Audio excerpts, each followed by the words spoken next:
What up? What up? What up? What up? Um, where's the link for this mofo? Let's what do we do? Um, I think we do this.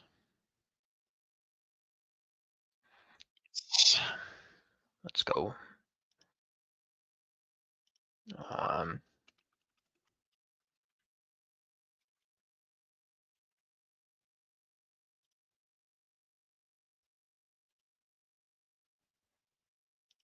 like this pin message. Oh yeah. Um, I'm just gonna update the thumbnail real quick. Um,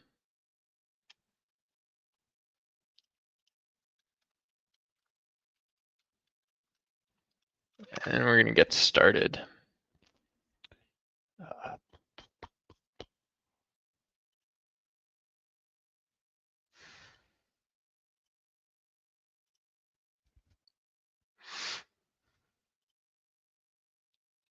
how did you not do that?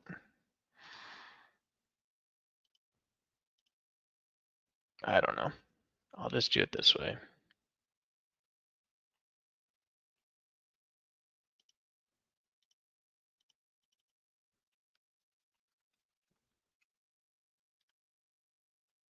And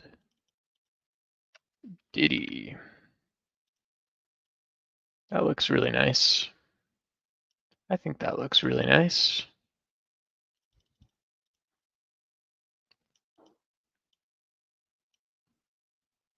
Uh,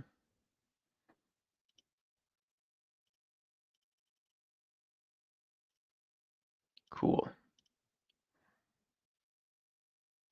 Share and download.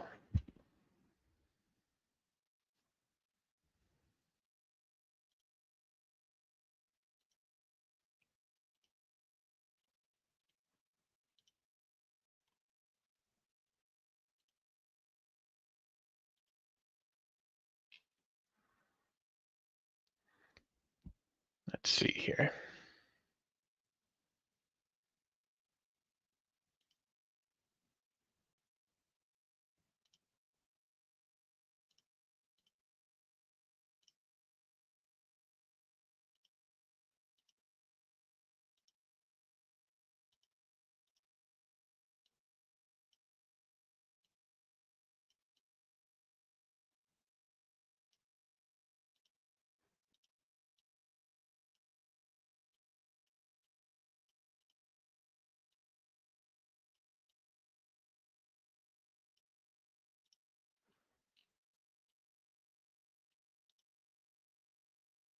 I don't care.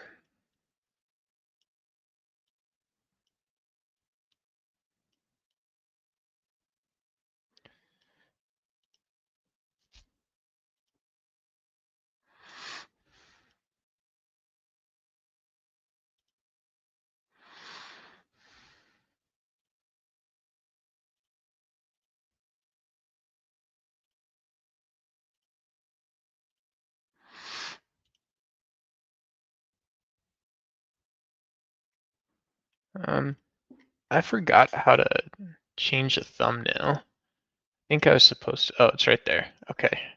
I'm gonna go blast the link out, and then we're gonna get started doing some talk on P Diddy. Feel free to say hi in chat. Feel free to hop up on stage, all that good stuff. We're gonna have a little bit of fun. I do think on these PC streams, because I don't have very many subscribers on my channel, I think I will be spending a lot of time sending this link to some of the Discords I'm already a part of. But yeah, feel free to come up. We're going to be doing two sort of main things. You can see we're very casual. It's a daytime stream, talking about P Diddy stuff and kind of do that stuff together. And then I'm going to work on a Notion site. I have Google. I have Google up, and I have a degree in political science. So I'd love to talk about like the theory behind like rebel groups, rebels, you know, conflict diamonds, and like the Lord's Army and stuff like that. Talk a little bit about the theory and history and economics of these groups. Um, It's gonna be cool. And so the whole point of the panel is creating um, it all kind of like a blood sport debate prep. You know, maybe with a little sort of like a little bit of brain power behind it, not too much, but a little bit. So let me go ahead and get this link out first and foremost. Second, do like the video if you are here. Come say hi in chat, and then we'll get started. Um, we'll see if anyone wants to come up and talk about Diddy. That'd be cool. Um, let's see.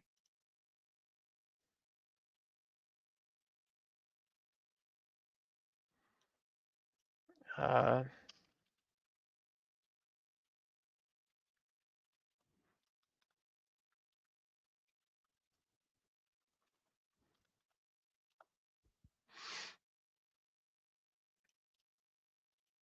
let's see. That darn Discord. Share your ish. Bop bop bop. EOD. Let's invite EOD for sure. Yes. Where else? Cathedral. Let's see if any of my political science friends will come too.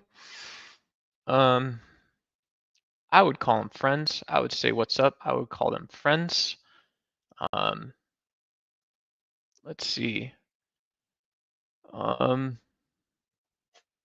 yeah, we're going super degen on this one though for sure. Stream notes, general videos. I thought we had a place to share our own stuff here. Channel storage.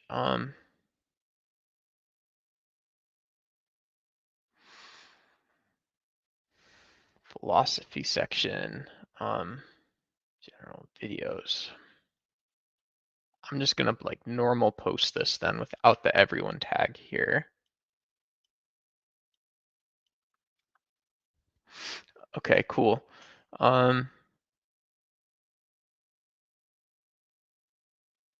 see, predictive history. Um, where else? Where else? There's no place there. Okay, we're working our way through these. Give me a second. I'll be right back in just a second. But yeah, do come say hi in chat. We're going to be doing a lot of talk about the Pdiddy case. We're going to be talking about what's going on in Rwanda and Congo. How do rebel groups operate? Isn't that kind of a crazy question? I think it's kind of a crazy question.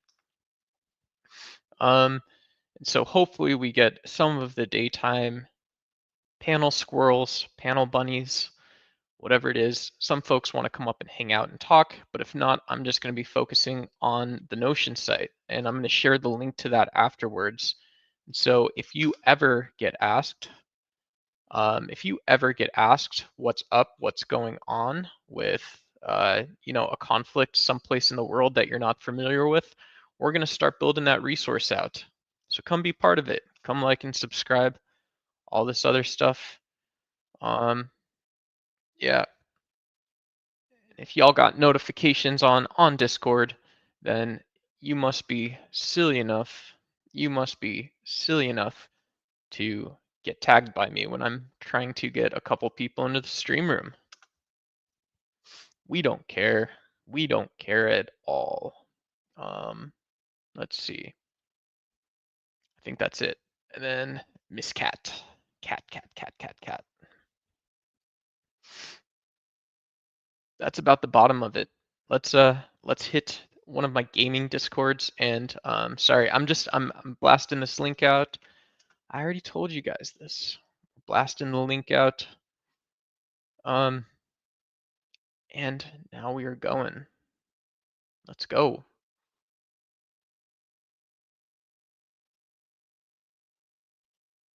Gotta upgrade my StreamYard to show stuff on let's see.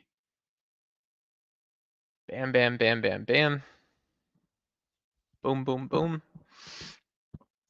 Wow. We are looking good. Did anyone see the Pdiddy case? Who followed it? I didn't really follow it that closely. What did I do? Yeah, I saw TMZ. I saw a couple folks talking about it. I remember in the first couple days it just getting worse and worse and worse. It never got better, baby. That was pretty brutal. It's pretty bad.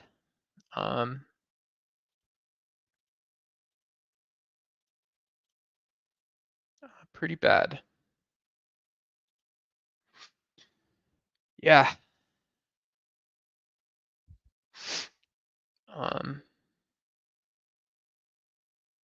Let's see.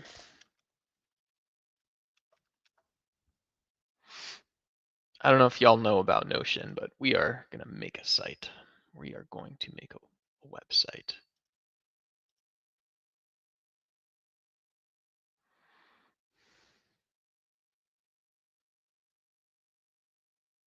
For work on my own. And let's just say this is creative. Collaborate on documents. This is going to be fun and exciting. We're going to 1,000 blocks to collaborate. Sure. Let's install the desktop app.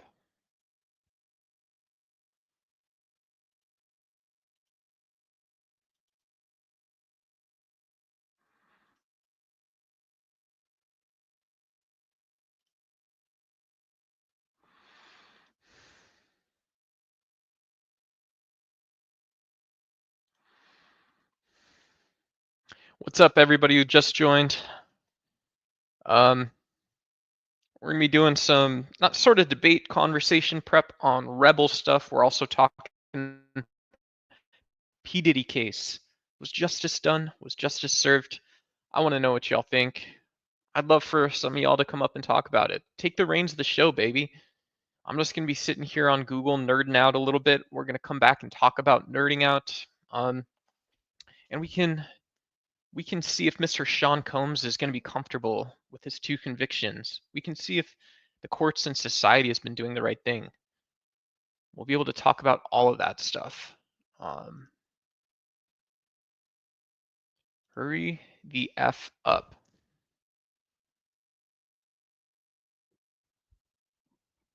Okay. Very cool. Welcome to Notion. Got a new page. Let me see. Where the frick is my StreamYard? Can I share my screen? Yeah. Share screen.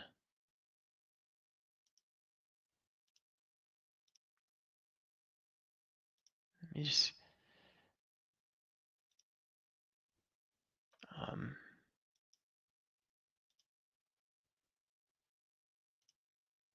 Let's go, baby.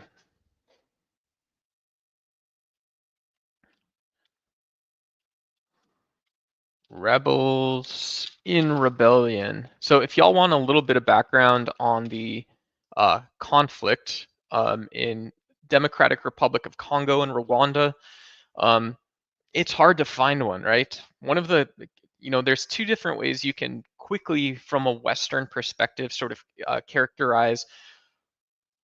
What up? Good to see you. Good to see you.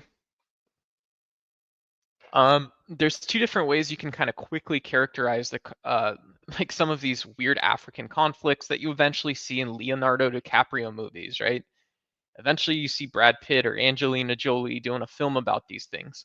So one way to characterize them, super easy to understand, is that there's these tribal conflicts. You go into these, like in the United States, you can go from Los Angeles to New York, everybody speaks English, right? You speak English, maybe you have a second language, or you speak Spanish, but everybody in the United States, sooner rather than later, speaks American, right?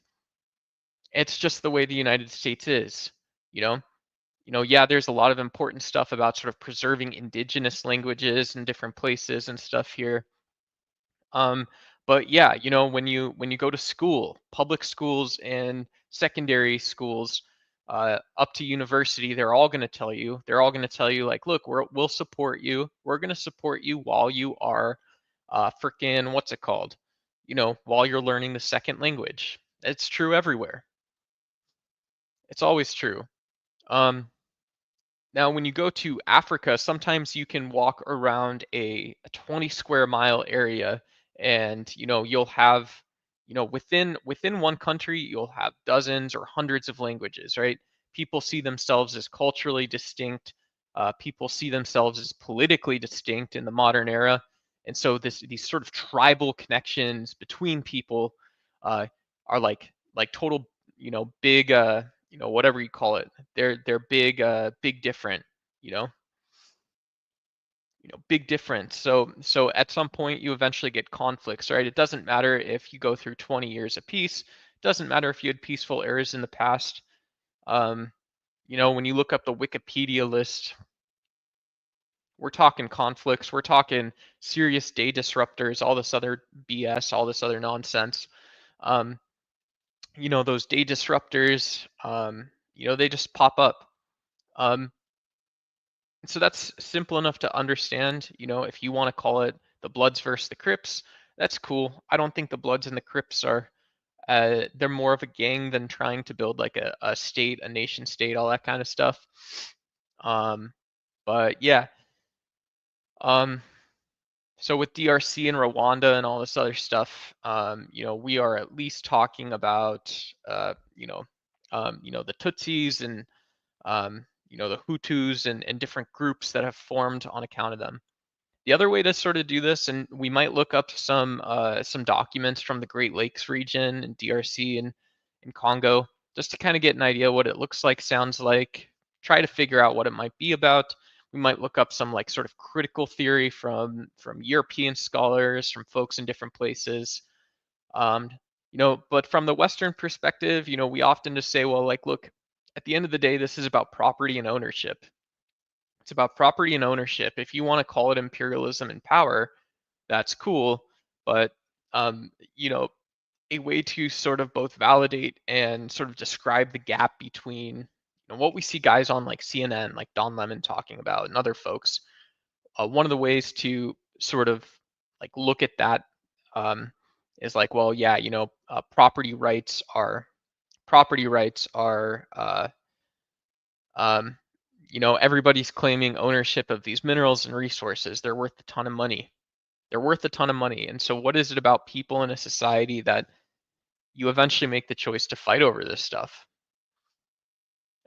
And so, that's just one of the ideas of the stream. One of the things we want to be able to talk about, is sort of going into this, space of, what's it called? Going into this space of, exploring how different people see monies and money stuff, all that kind of stuff. Yeah, I think so.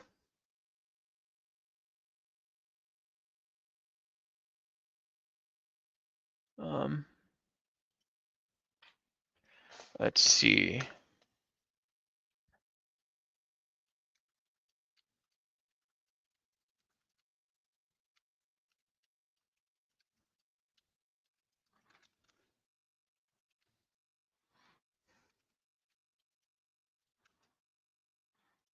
Um,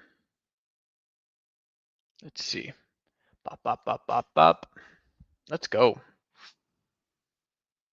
Okay.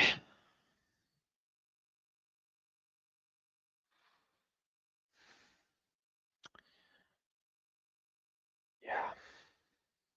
Yeah. And so, we want to work on this Notion site together. You'll want to see me get to work. I'll get to work in here in just a second. I don't know why this baddie isn't updating. Should be. Should be. Um, whoops.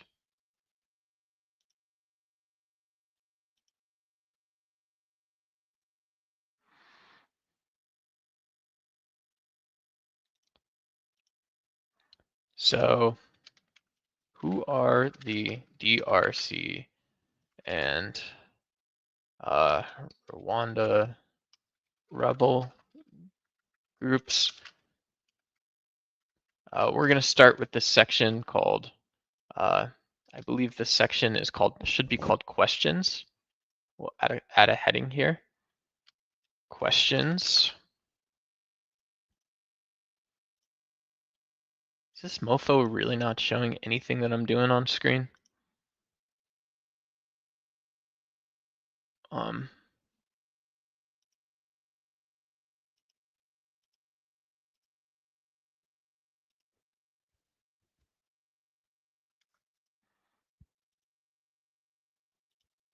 Let's try this one more time. I'm gonna stop this share.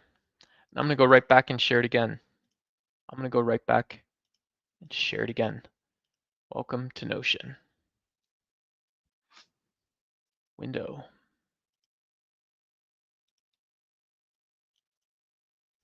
And add to stage. Questions. Who are the rebels in the Democratic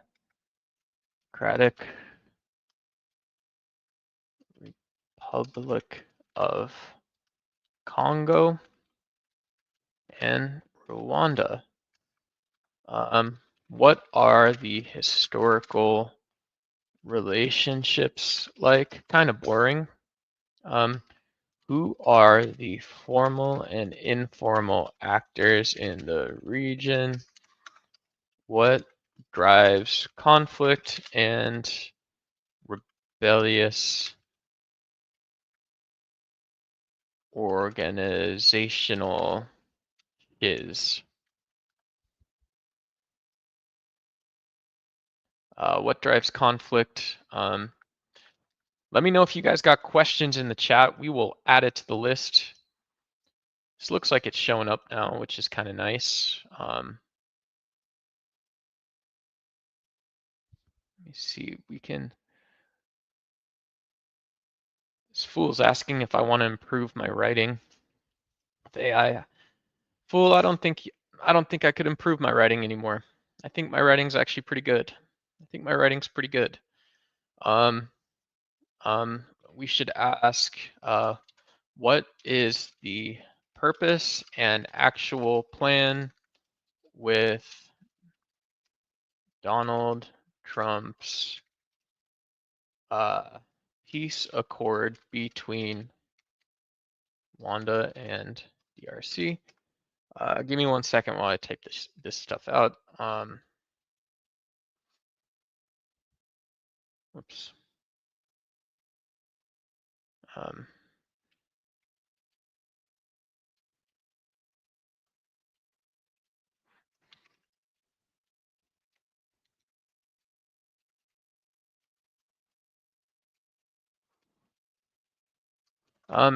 And yeah, you know, if you want to know about where, just before we even lay down the list of questions here, Congo and Rwanda are in like Central Africa. I think you can call it like Central Africa.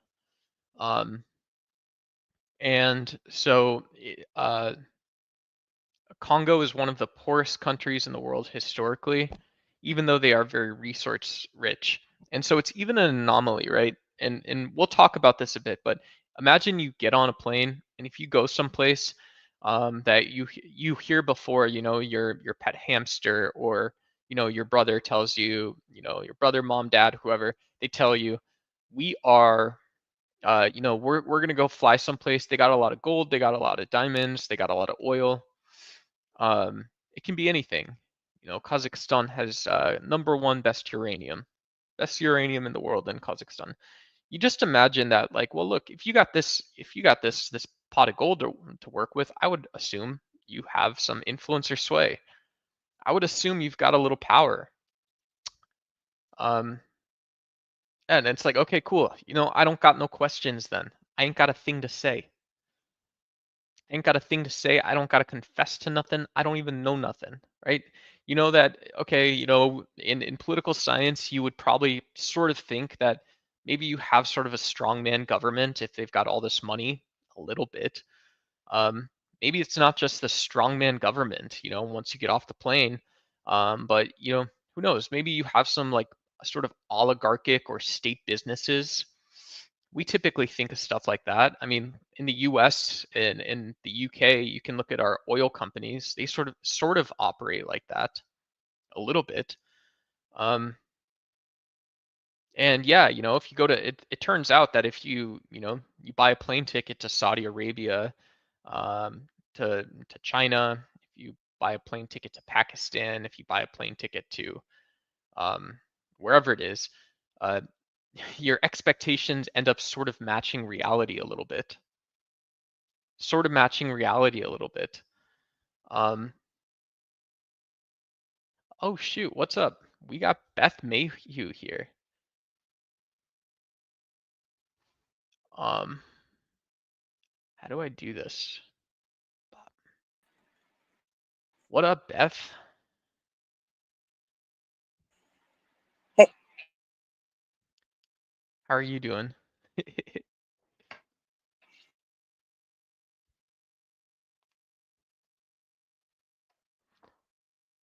hey, Doc, it's good to see you. It's good to see you as well. Thank you. I'm running around my house doing stuff, so you're gonna have Oh, cool. That's to deal with just. Yeah, no worries. Your audio, the cell phone mobile is a little bit choppy on my side. Can you hear me okay though? You were cutting out for a minute. I just switched my internet source, so hopefully it's gonna be a little better now. Cool. Cool. Well, since you're here, I'm gonna go grab a small cup of Turkish strength coffee. Um, I'll be right back, Beth. Okay, You can I'll have be the waiting. you you have the run of the kingdom, even when I get back from Oh my my coffee. goodness. I'll Ugh. be right back. Matriarchies really are not a good idea, my friend. Oh, I think they're phenomenal. I think there's something phenomenal. Oh, and real quick, yeah, Saper Odd, it says, is there some new or ongoing conflict, or are you just interested in this topic for other reasons? Um, yeah, it's so it's just a really interesting situation right now.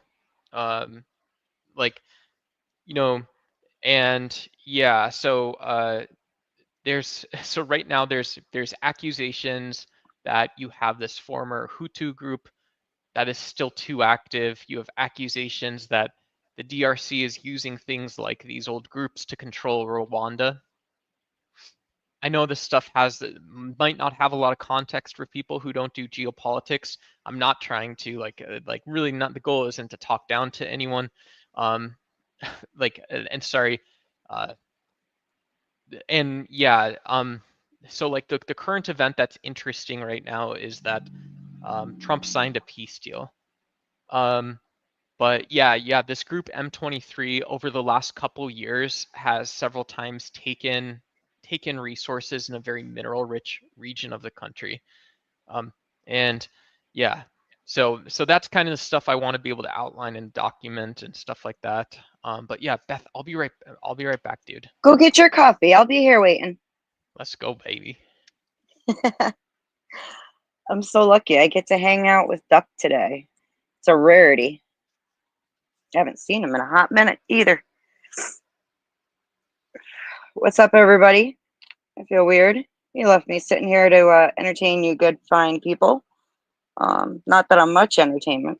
I'm running around cutting up tomatoes and taking care of stuff. And yeah, it's hot. Oh, and by the way, Turkish coffee is like the best. I was just saying, Duck. So when I went to Israel, in the northern part of the country, up near the Turkish border, man, they had the best coffee I've ever had in my life. Like I brought home like 10 pounds of coffee from Israel. That's awesome. I'm even a little bit surprised. The border, like the immigration people didn't think you were trying to smuggle, I don't know, is really uranium into the country or something. Oh man, I actually got detained trying to leave the country for a totally different reason. And it was that I had my 16-year-old with me, and she looked much younger than 16, and we have different last names. Not only that, but I have kind of darker hair, and I'm a little darker skinned, and she looks a bit more like her dad. She's blonde haired, blue eyed, very pale. And Oh, oh man, they put me through the ringer trying to get out of the country. And to make it worse, like I had just gotten married, and like I kind of knew my ex-husband's family history, but like they were questioning me about my last name, and it was like, well, it's my husband's last name, and his dad was adopted, and so I don't know why it sounds French. um, but yeah, so shockingly, that was more of a problem than the fact that I brought home like 10 pounds of coffee and 20 pounds of rocks. And um, I did also sneak home an olive tree inside my Bible, but shh. so can I ask, did you get more problems when you were leaving the country and they're Yeah. trying to see what you're, or coming into the U.S.? So hang on 1 second. Sorry, my son's got to ask me something.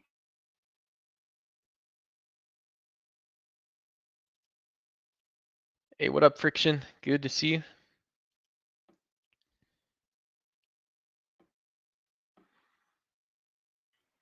Sorry, all the teenagers are going out for fireworks tonight, and yeah, they don't know what they're doing. The moms have it worked out, but the boys have no clue what the hell's going on. Oh, Um, sorry. uh, Yeah. text Melissa, Deb. Okay. So yeah, actually, like leaving Israel, it was a lot more about they were concerned about making sure that my child was actually my child. Um, And then when I got to the US, like, of course, I had brought home a lot of souvenirs for people. Like, I brought home tons of dirt from holy sites and water from the Jordan River, all kinds of really cool stuff. And I thought I needed to be like, I was trying to be super honest when I was going through customs. And it actually ended up causing a lot more problems for me. And the United States customs people were like, next time, just say no. No, I mean, that's super weird. I would think just personally, my opinion is if I went on like a family vacation, um, my whole like I wouldn't. My feeling would be like getting problems from the authorities in any way would totally dampen my mood. I would feel let down after that.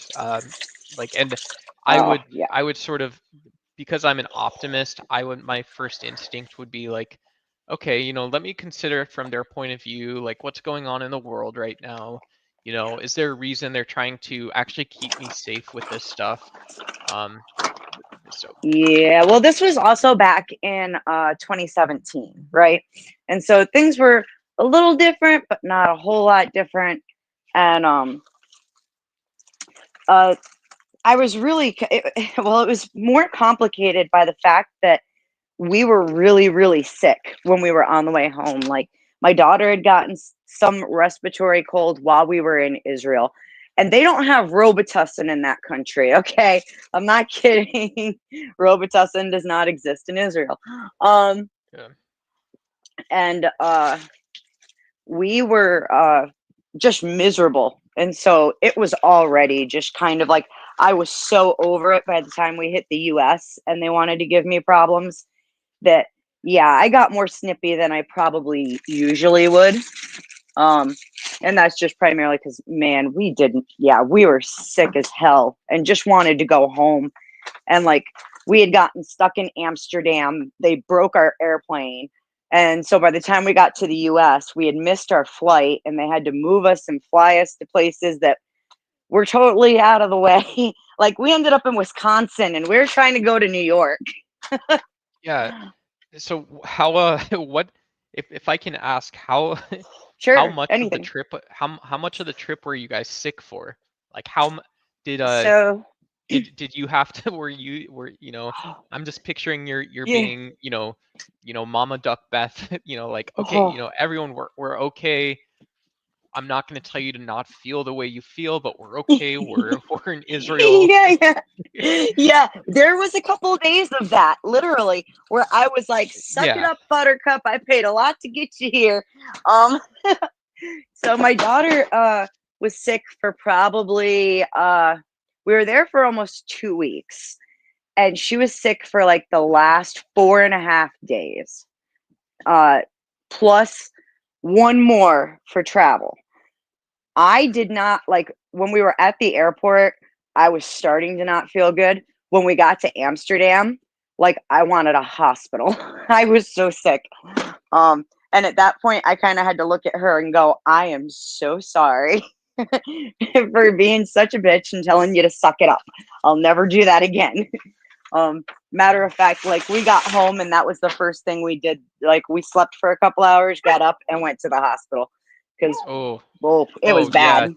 Yeah, so by the time you're going to the hospital, it's not just like who knows. It's not just like a psychological thing. It's like, okay, well, like look, I need to have a doctor or an expert tell me everything's okay. So like Yeah, thank God, I'm just assuming everyone's all right, but like um in it terms turned of it turned yeah. out to be a viral, totally viral. Um, but like when we got home, um, we ended up giving it to my ex-husband and my son as well, and then they gave it back to us, and then we gave it back. Like we called it the Israeli illness, and it went through our house like 3 times. Um, Everybody was sick for months. It was horrible. I don't know Oh, what the hell we picked up, but woof, it was brutal. yeah, Um, really bad. but thankfully we were okay. The worst part was just that it because it was viral, they can't give you anything for a virus. They tell you, just wait it out, you'll be okay. And it's like, I'm not so sure about that. Yeah, that's crazy. So from what I understand about Israel in Gaza is that Israel's got really good healthcare, and even into Palestine in the West Bank, they've got like good healthcare. Yeah. I know I've known people that have traveled to like the UK and Canada, and they said those places are really easy to get. Like if you're on vacation and something happens, really easy to see a provider or something. But Oh yeah. I mean, the thing is that uh, and really, I mean, I have a lot of respect for this, so don't take it the wrong way. They lean a lot on like natural medicine. So, like I said, we couldn't find Robitussin anywhere in the whole country. It just doesn't exist. And we were like so. I mean, there was all kinds of herbal remedies. Like if you went to like the pharmacy, that's what they had was mostly herbal stuff. So I thought that was really impressive. um, but that's just me. yeah, I mean, I don't, whatever. I, yeah, um, I do think places, I think it's crazy to think because in the U.S. when I heard about like the Arab Springs and everyone turning into democracies and all this other stuff, um, you know, uh, like what was it? People forget that like, you have these revolutions and it's like, well, you just had like a freaking pharmacist or doctor's office or something next door, right? Like there's Yeah, someone on vacation. There was another Beth in Egypt when Egypt did the Arab Spring. yeah, It's always true. yeah. I'll be right back again. Beth, just keep whatever. I'll be right But back. yeah, I'll just sit here and smile. Not Yeah, that anybody can see me smiling, but yeah, I gotta yell at my kid real quick, anyways.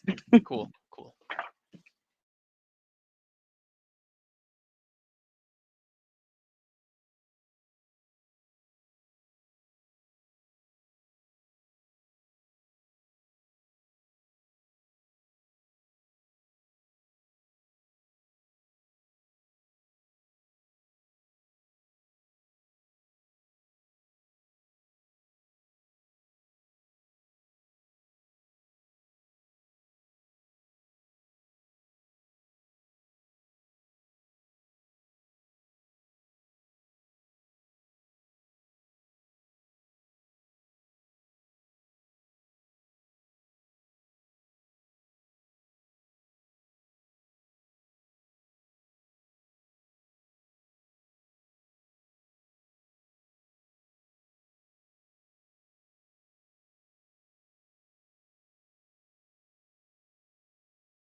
now my mic's on. I'm gonna Beth, just since you're up here, I'm gonna pull up a short definition. Sure. Teach me something. Sure. Uh, um,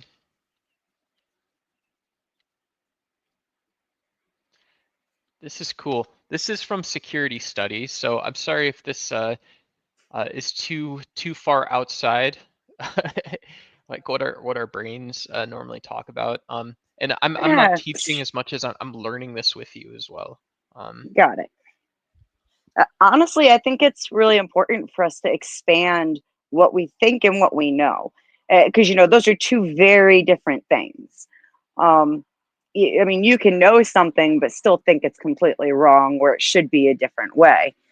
So, by all means, dude, you bring up whatever. You have nothing to apologize for. I'm just glad I get to see you and hang out with you. It's been forever. Yeah, yeah. Um, and this is a sort of a funny place to start. And I'm just going to update the document as we go. But let me add this other heading. Um, um,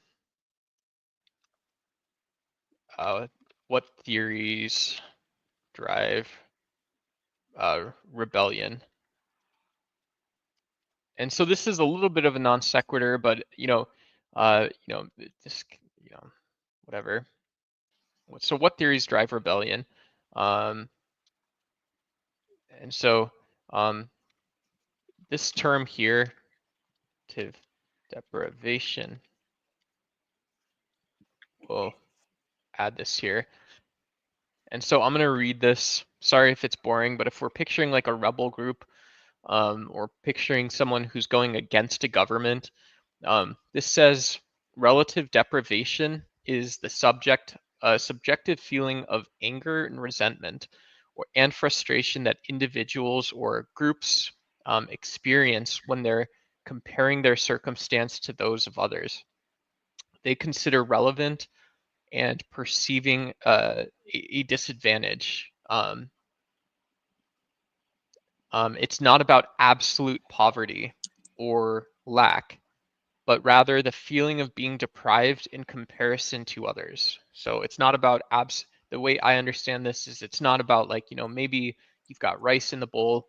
Um, that doesn't necessarily predict that someone's going to go against a government. Um, if you have a lack, you're saying, well, I can't afford to pay for meat for my family. I can't afford um, to to put to put a floor into my house.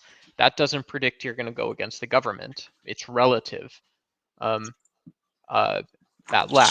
But rather than the feeling of being deprived in comparison to others, a perceived discrepancy between value expectations and value capabilities. In other words, it's the gap between what people believe they are entitled to, value expectations, and what they believe they're able to get and keep, value capabilities. Um, so that's it's an relative deprivation. It's a very interesting way to reach a conclusion in the theory. And sorry, I don't mean to constrain Okay, anyone too much, but I'll be it's an right back, Duck. yeah. So from my perspective, it's a really interesting way to constrain a theory um, that eventually leads to describing sort of rational decisions in the world. Rational decisions in the world. We're saying with this relative deprivation here, um, that I still have to be able to understand why someone sees the world a certain way. Um, it's not about anything, but it is, at some point it's comparing why we see two politically upset or otherized people, why we see two people that the government doesn't care about, institutions doesn't do that much for this person, and now we're seeing that in any circumstance. Maybe in the United States they don't do something, maybe they do, um, you know, but at some point they're looking at the real world and have a worldview and some sort of sense of things, which is very interesting.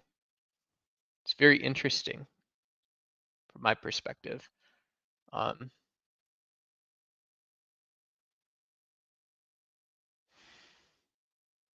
And so I have another quote here that says, Ted Robert Gurr's influential book, Why Men Rebel, explored the role of relative deprivation in explaining civil strife and political violence.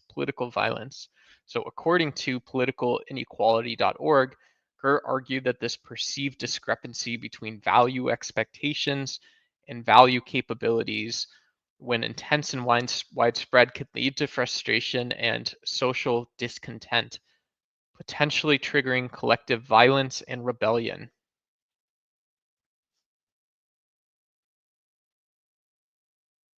And it's broken into both how individuals as well as groups feel.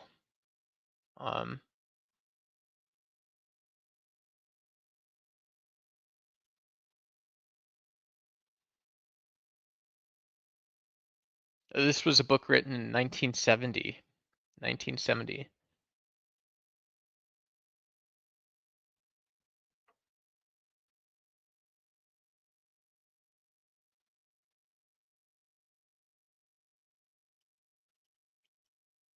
I'm gonna put this up. I'm gonna put this in chat real quick too.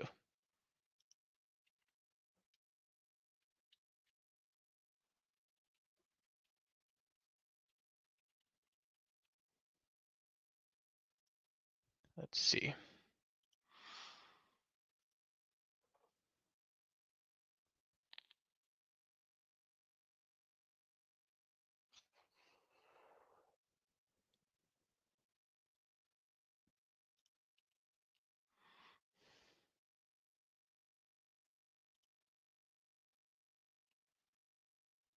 Hey, Duck, sorry, I've got another mom here to pick up kids, so I'm just talking to her real quick. I'm coming. No, you're good. You're good. We're chilling. We are chilling.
I'm excited to talk about this with Beth.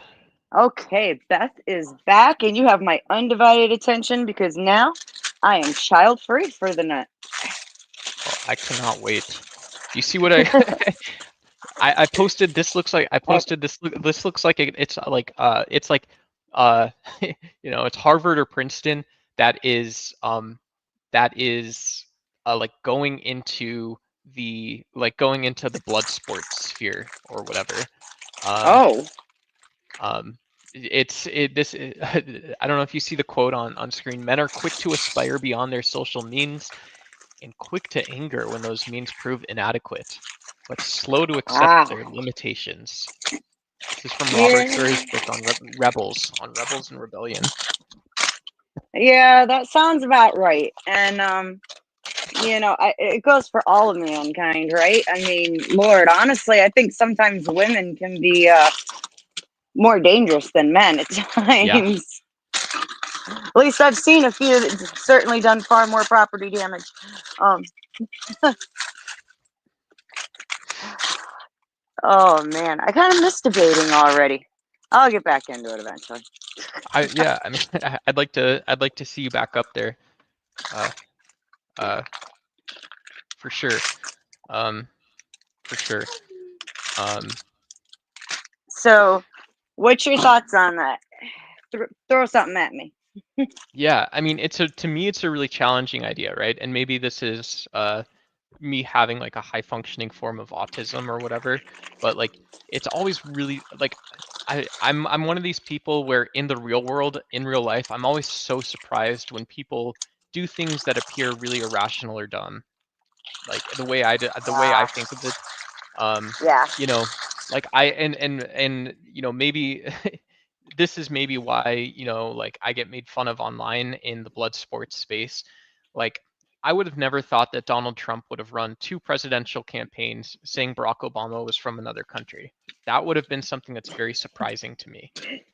Um, Um, honestly, look, I have both of them. Well, my son especially is very high functioning autism, and like so I'm used to how your mind works, and it's interesting because being exposed to someone who thinks like you a lot.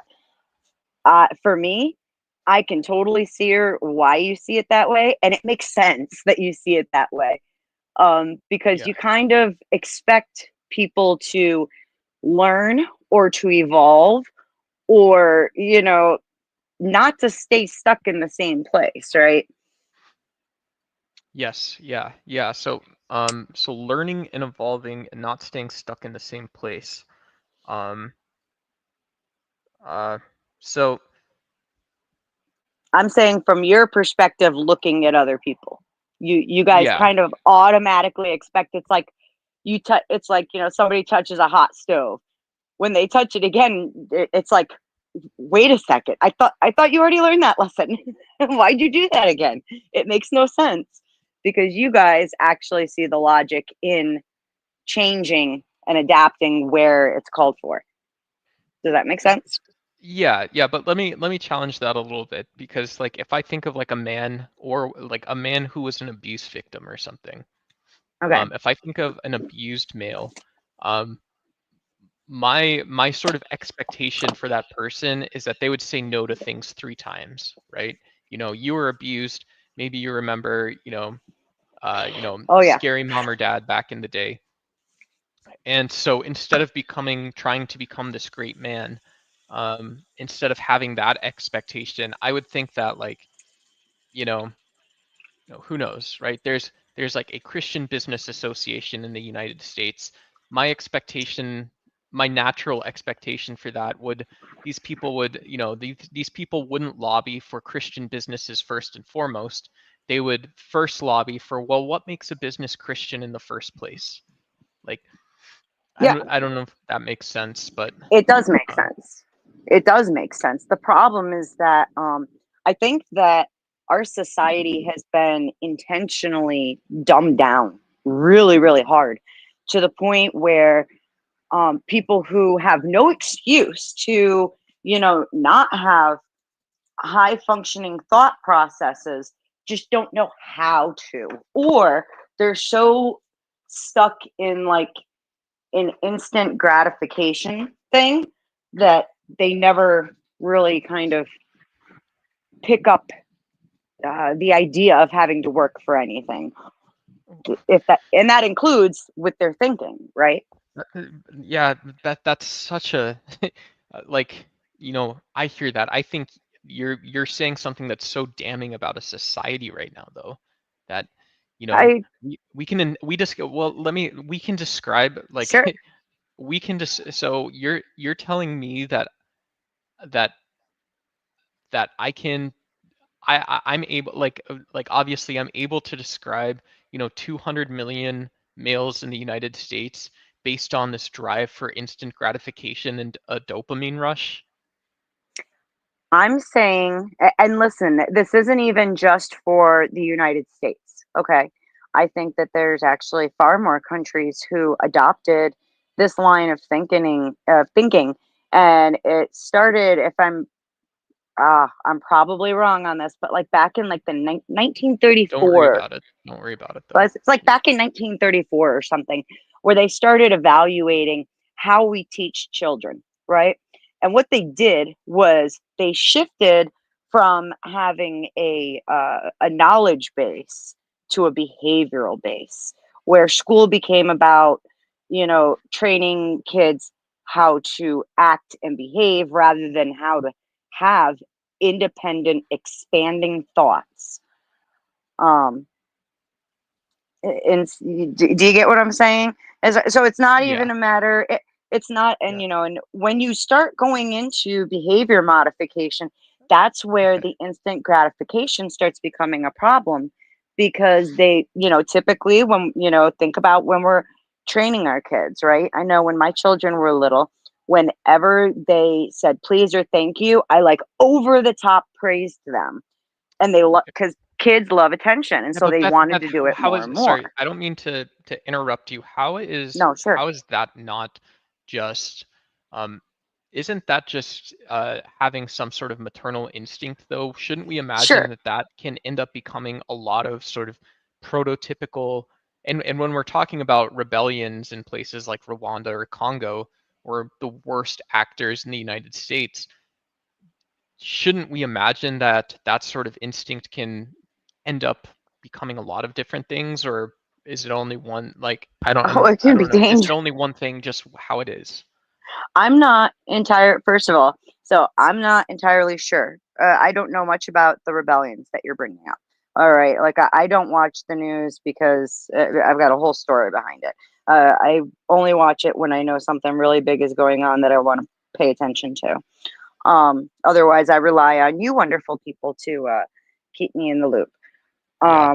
I am speaking to to human beings as a whole, and yes, like what I'm talking about with how I did with my kids, I'm using it as a comparison for what schools started to do, right? They focused more on on the behavior, training people to sit down, be quiet, work, do as you're told, right? And when you do these things, you get to move ahead. You get the good stuff. If you're not following within the school structure, anyways, I'm having too many thoughts at once. My apologies.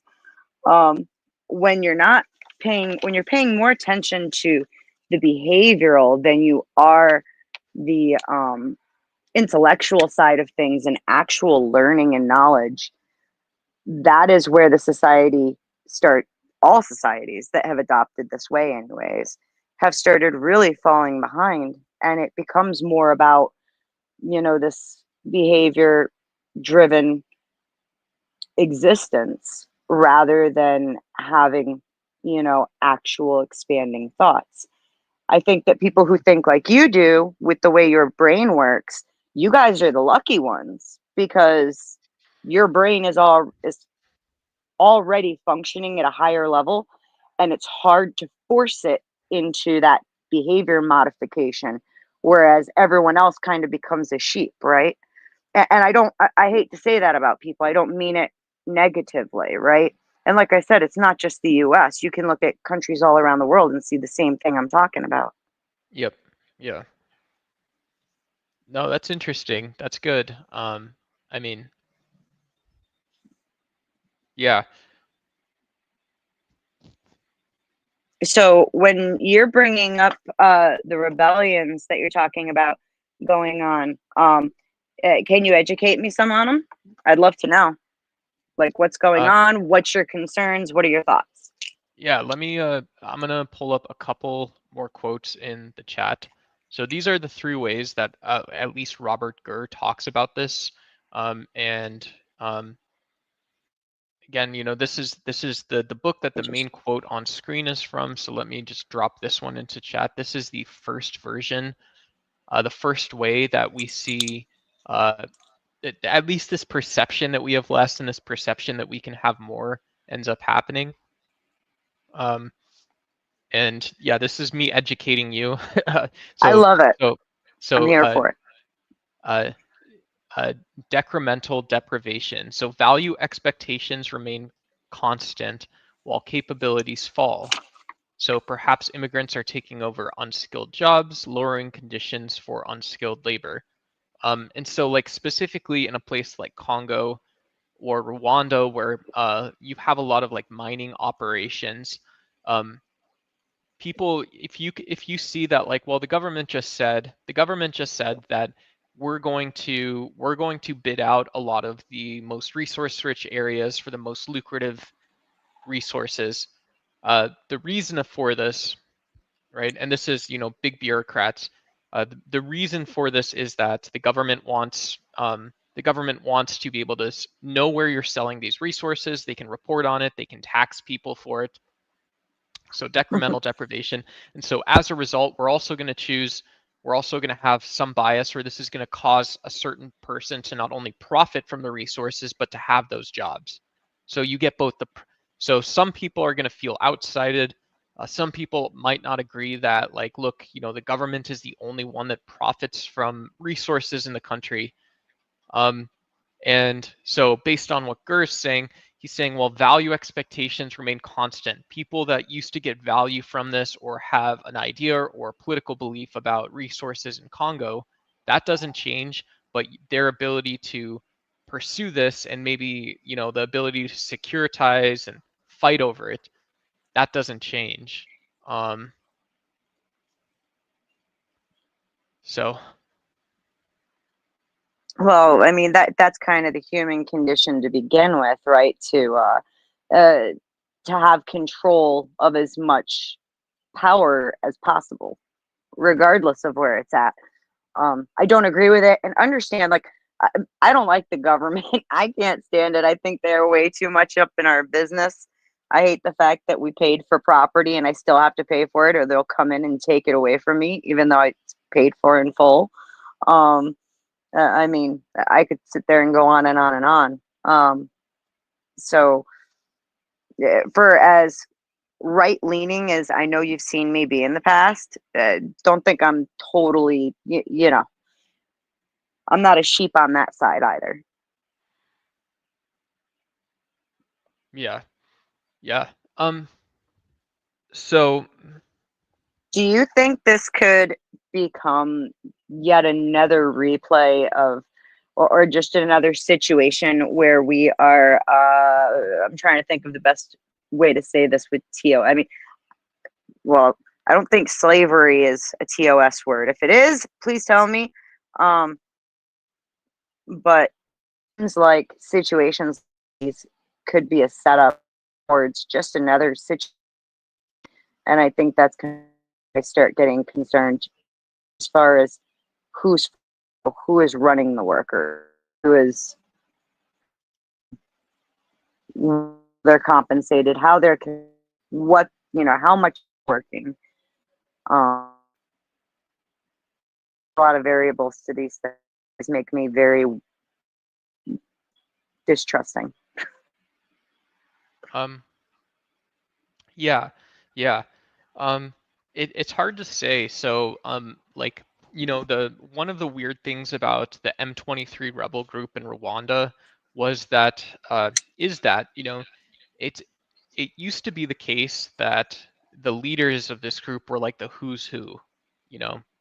Hmm. Um, and so when you think of the who's who, we're talking about people that what they can actually go out and do is, they have connections in the business sphere. They have international connections. They have a command structure, right? So you might have people taking over a mine with a little portable water pump and five guys with an AK-47. Um, you know, and so in terms of having like a situation that's decaying or is going somewhere, like the one argument is, well, eventually these guys get these really bad guys that are willing to take teenagers off the street and put a gun in their hands, and they're willing to send them into a civilian area to take control of it. Um, Yeah, we've seen it before. We've a we've lot, seen it happen in our lifetimes. I uh, mean, a lot, uh, yeah. and then it Um, comes down to, if we're contracting for the resources that are being mined there, how much responsibility should we be taking on for the people who are running the workers? Does that make sense? Yeah, it does. How much responsibility for, well, you'd think the United States always says that this should be like the institutional goal, right? Get Right. over yourself a little bit. At the end of the day, if you have a unified security force, um, and if you don't have outside actors fueling and stoking the fire, or you can somehow mitigate that, then over time, over in some cases over a short period of time, you should see power decay. And there's one group in Congo called the FDLR. They're not the main people fighting for resources, but they've gone from 15,000 people to 1,000 people. So if you're in the United States, you say, well, look, this actually works. This actually works. And yeah, and so, you know, at some point in time, we almost see like a very kinetic opposite version of, you know, what Robert Gurr here is saying.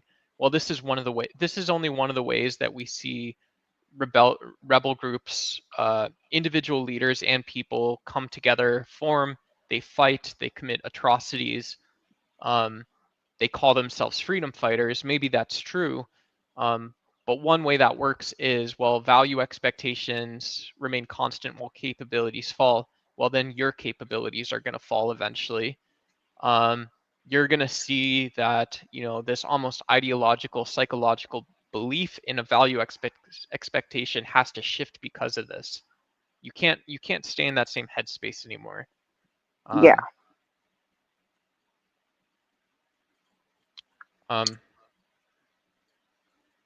I think that Yeah. eventually, like if you, so like you said, because again, I'm out of the news. I don't really know anything about the topics that you have up today, except for P. Diddy. That one I called that, and I'll explain why later.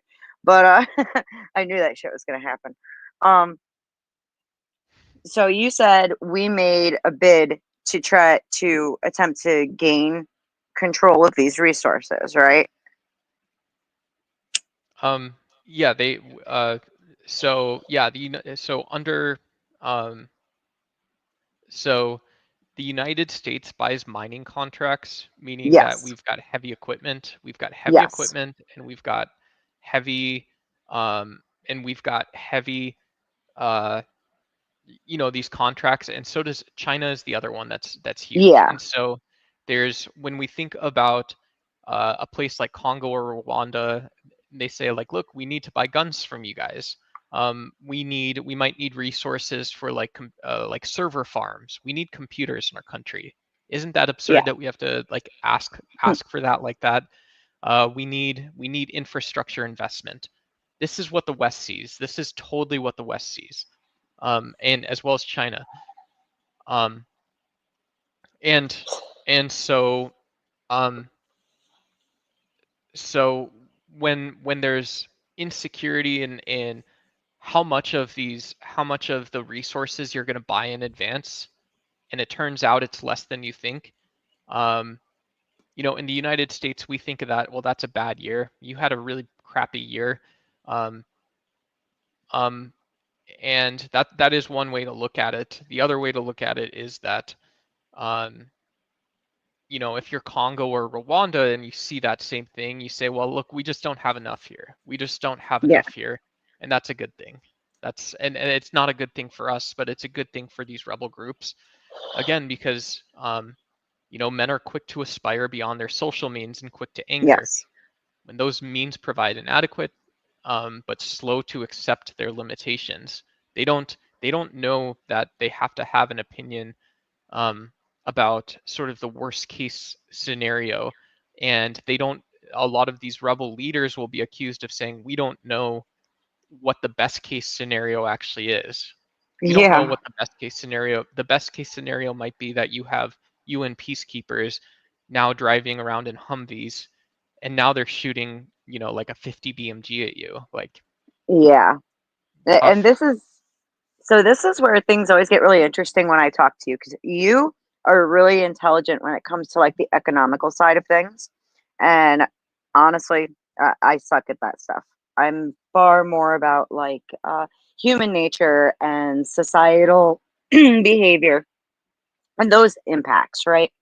And so when I look at this, I see a lot of setup to where, you know, eventually this has the potential to more turn into where we're going to have to actually put Americans over there in order to, you know, protect our investment, to enforce our investment. and to and that I think is going to end up causing a whole lot of issues in the long run.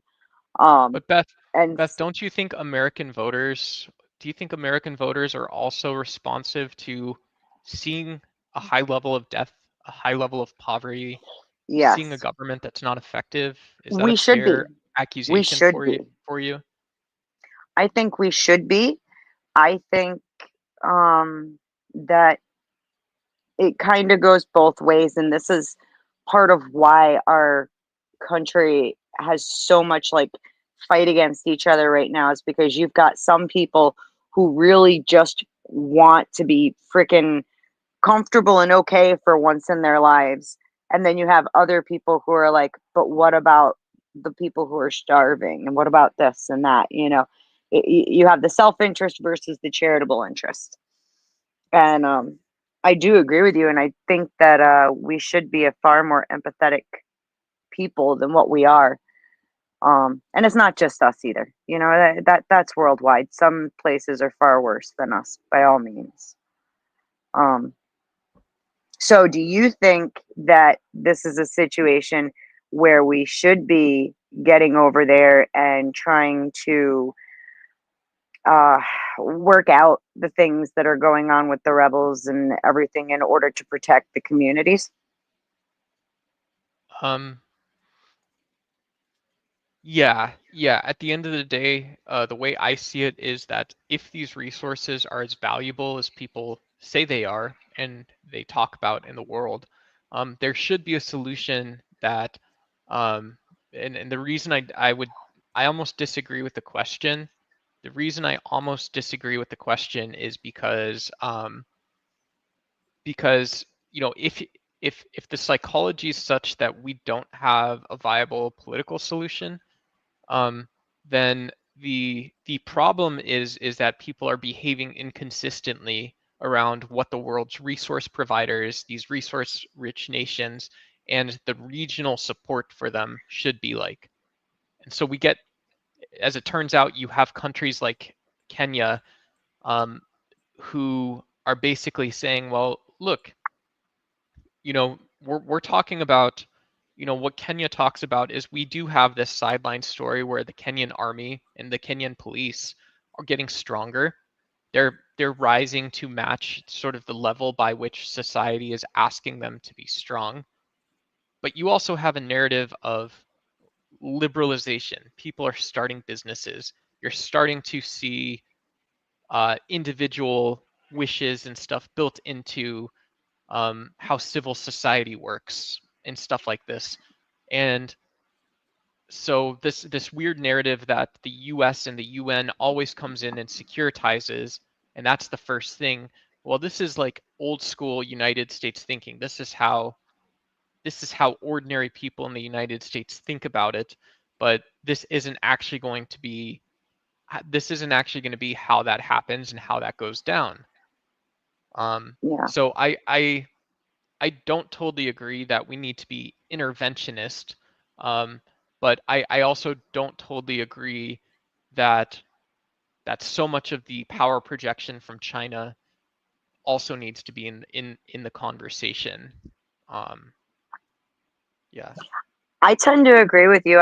I'm interventionalist to a degree, right? Like I am most certainly like a humanitarian at heart, and when we have these situations, like we've seen in the past with oh god, in like Mogadishu and stuff, right? Where we've got groups of people who are being taken out really unjustly, and I do see the value. And even like if we were to start talking about Gaza, right?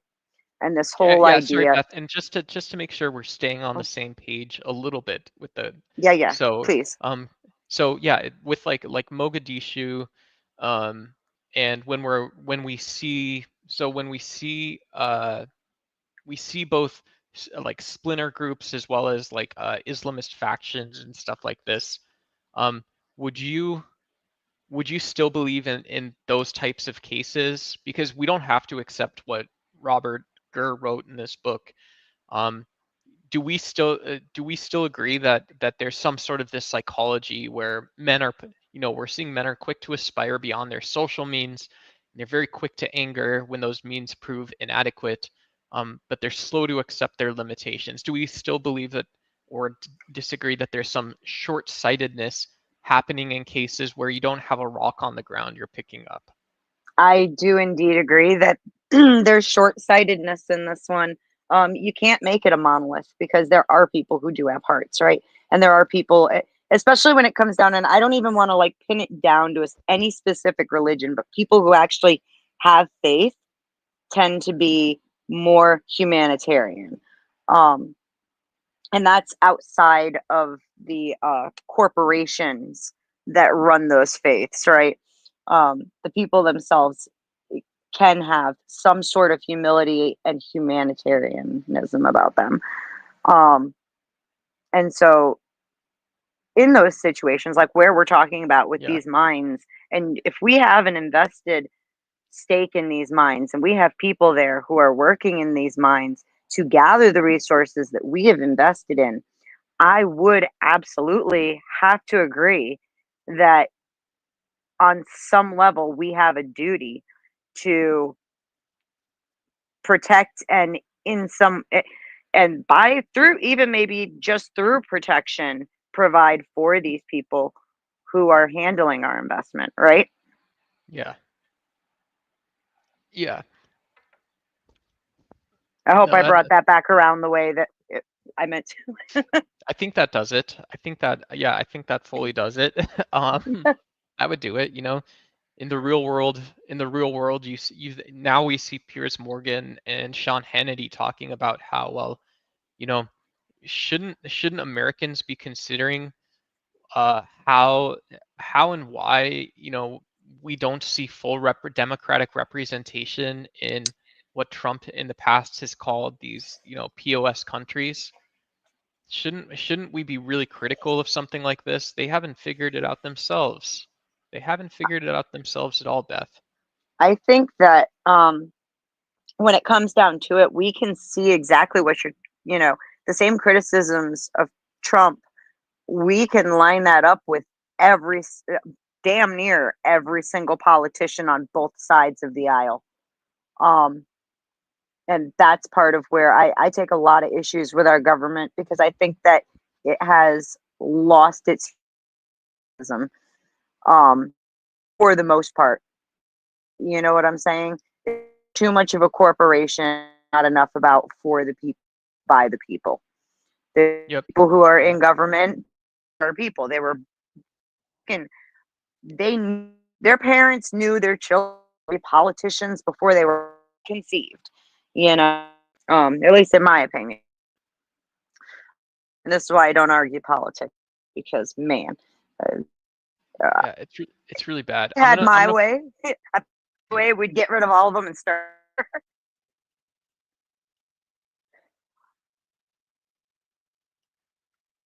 um I'm pulling up I'm pulling up the next quote. So this is called, because I felt like you were sort of, and sorry, this is just my political science brain. I felt like you're sort of rushing Sure, to the rational choices, um, gotcha. which is, Sorry, no, no, it's a good thing. It's a good thing.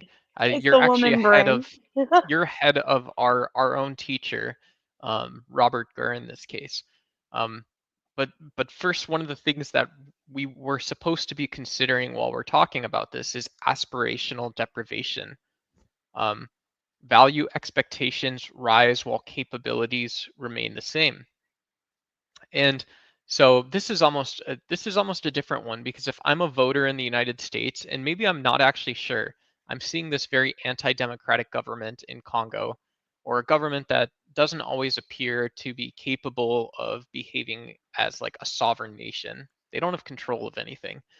Um, and so now maybe I'm talking to a foreign minister in Congo, one of the people that signed the peace accords, and they're saying, well, look, you got to explain this to me. This is the way I understand this, is that the way I understand this is that, well, if value expectations rise, you know, we're seeing that in our country, people are somehow thinking these resources get more valuable in time.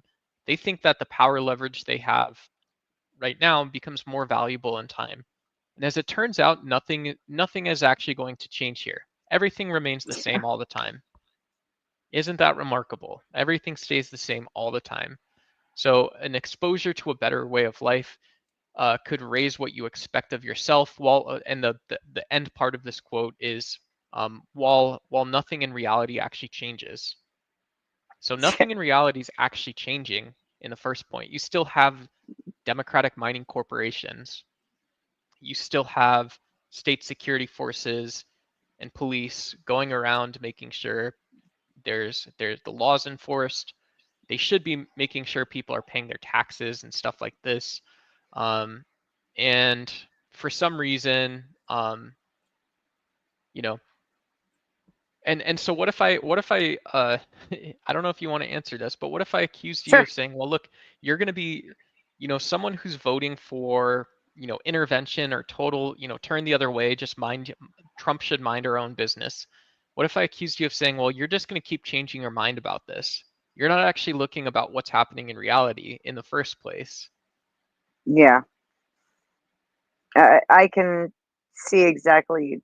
The, so with my brain, the way that I look at this, my brain immediately goes to it based on the definition that you gave. Honestly, Yeah, I see where you're talking about, but then my brain goes to the other side and says, well, if the value expectations rise while the capabilities remain the same, that doesn't necessarily mean it's for any kind of good.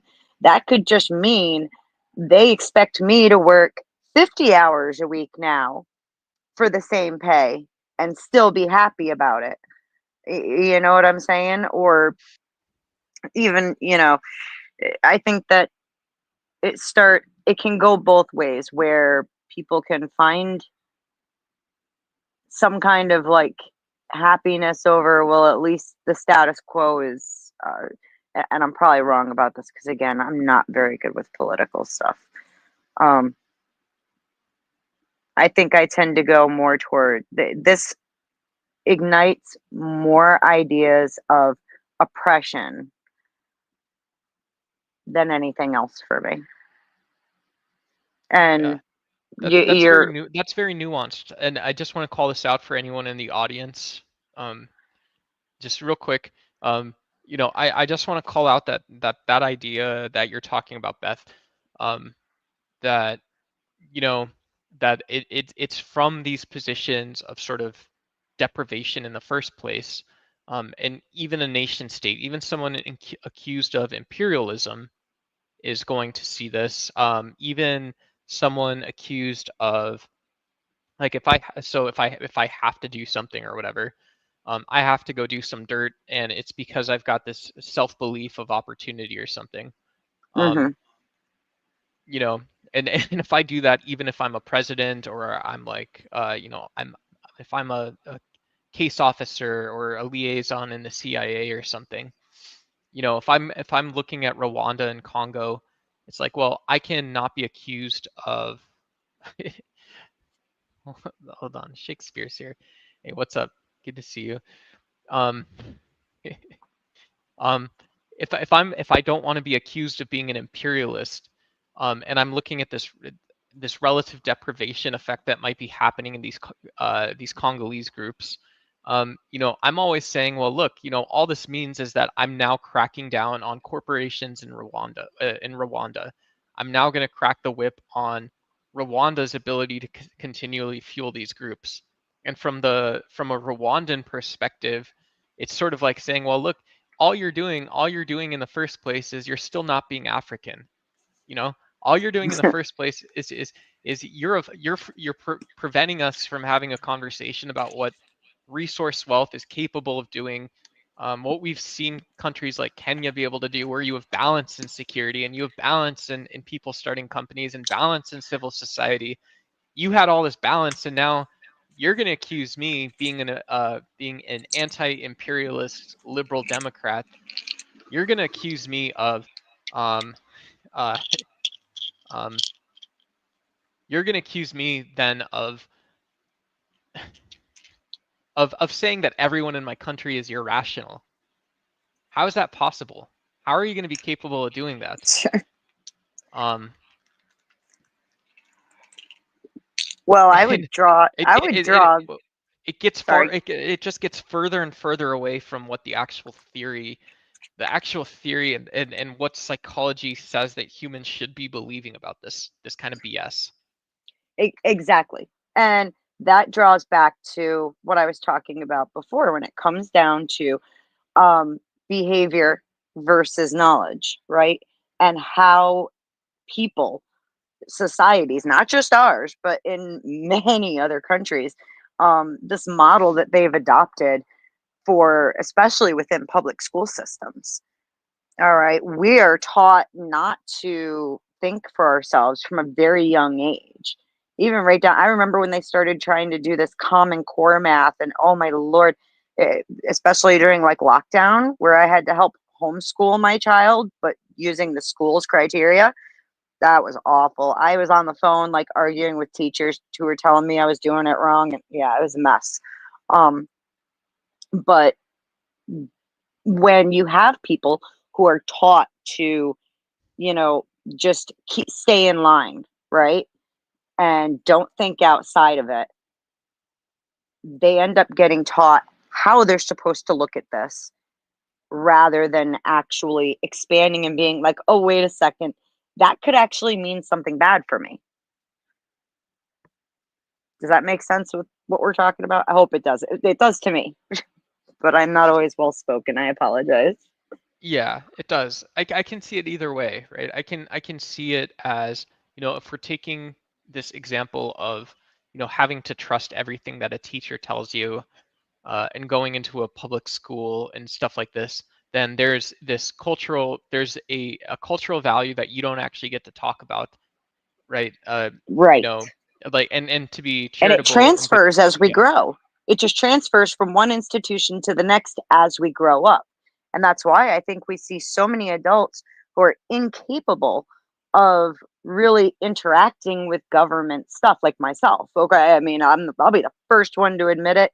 Like I don't trust my own ideas and thoughts a lot of times when it comes down to the government because I don't feel like I've actually been properly educated on it. So I just went from trusting one institution to now I have to trust the next one and the next one. And it's like, yeah, yeah, you know, yeah. Yeah, I mean it's tough. I this came up on a live stream yesterday.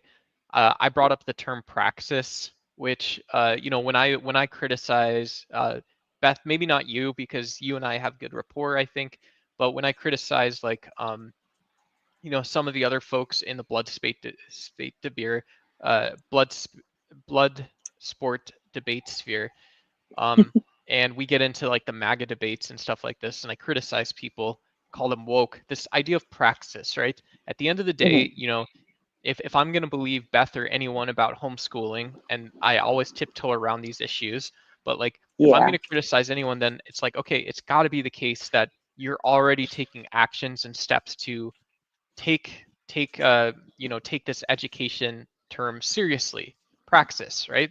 And sure, and so you know at the end of the day, when if someone is reducing a debate or a conversation down to, well, who actually has control of the resources, what's the long term and immediate best rational belief about people using these resources, um, and then so why in the first place, just because somebody is willing to fight and fight for this stuff, we're now going back to the original sort of description here,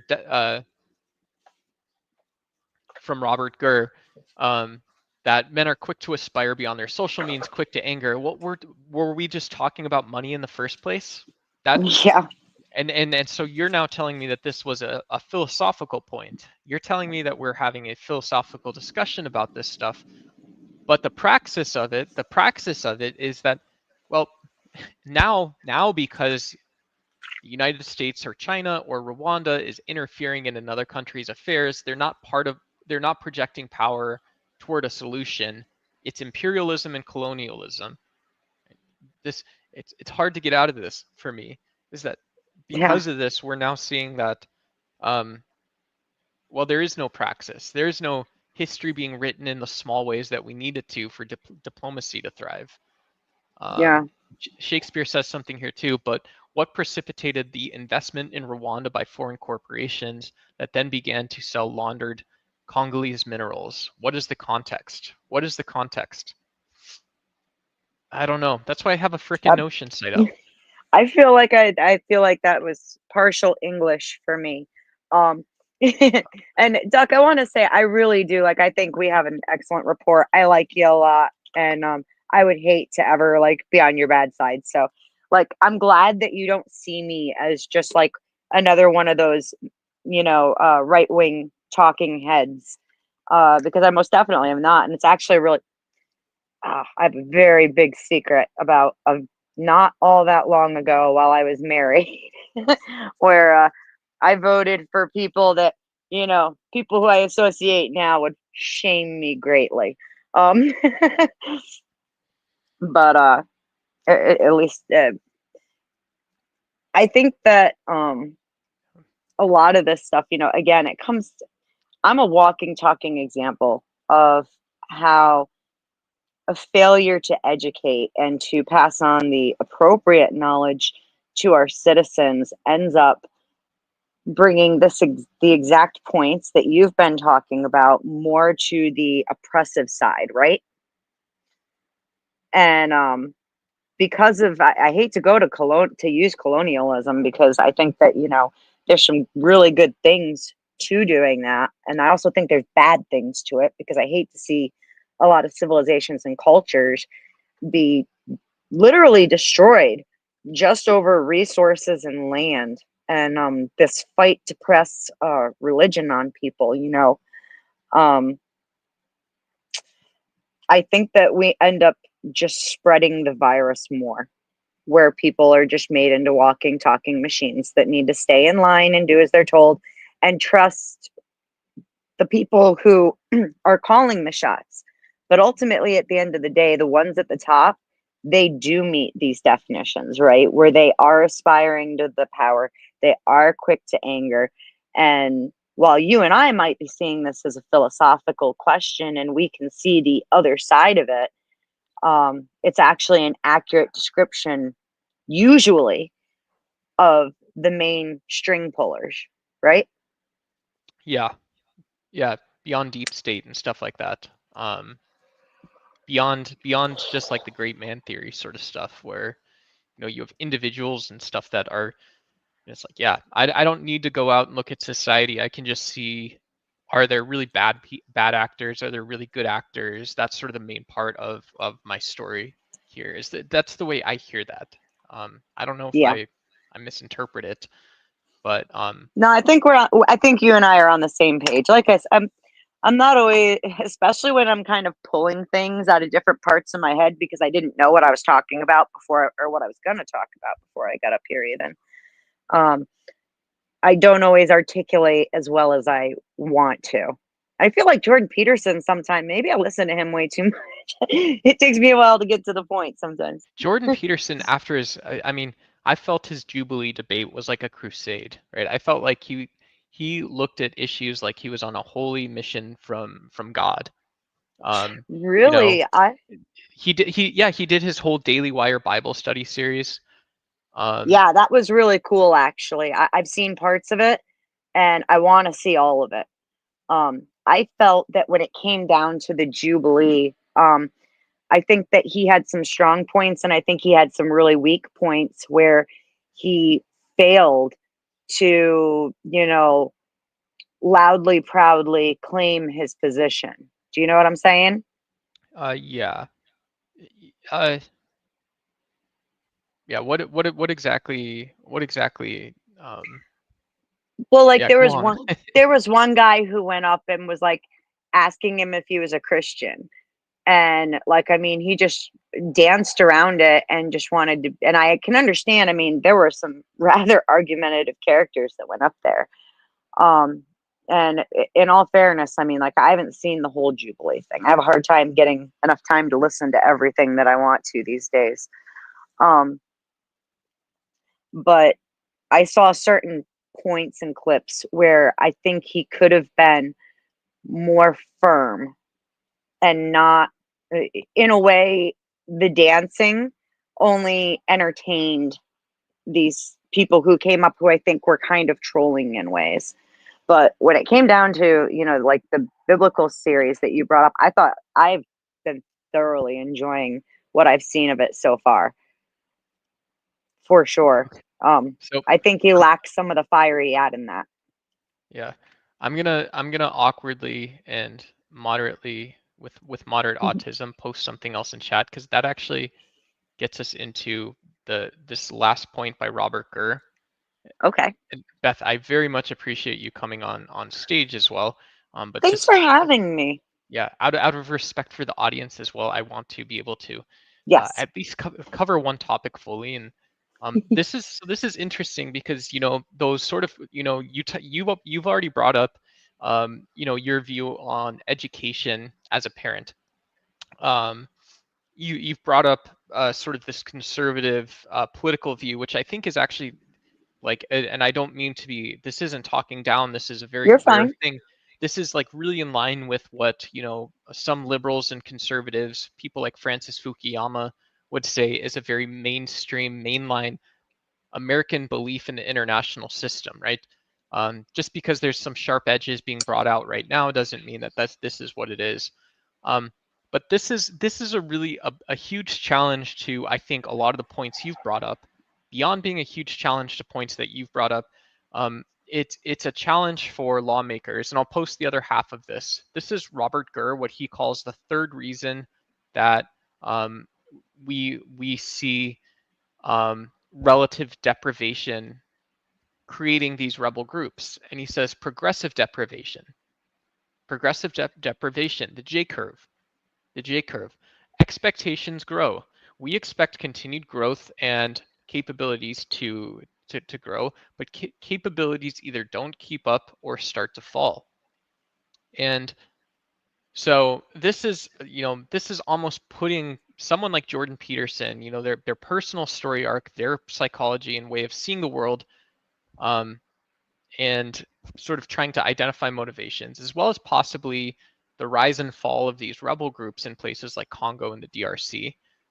Um, if we if we don't believe technology and resources and stuff are keeping up with what we're actually doing, why wouldn't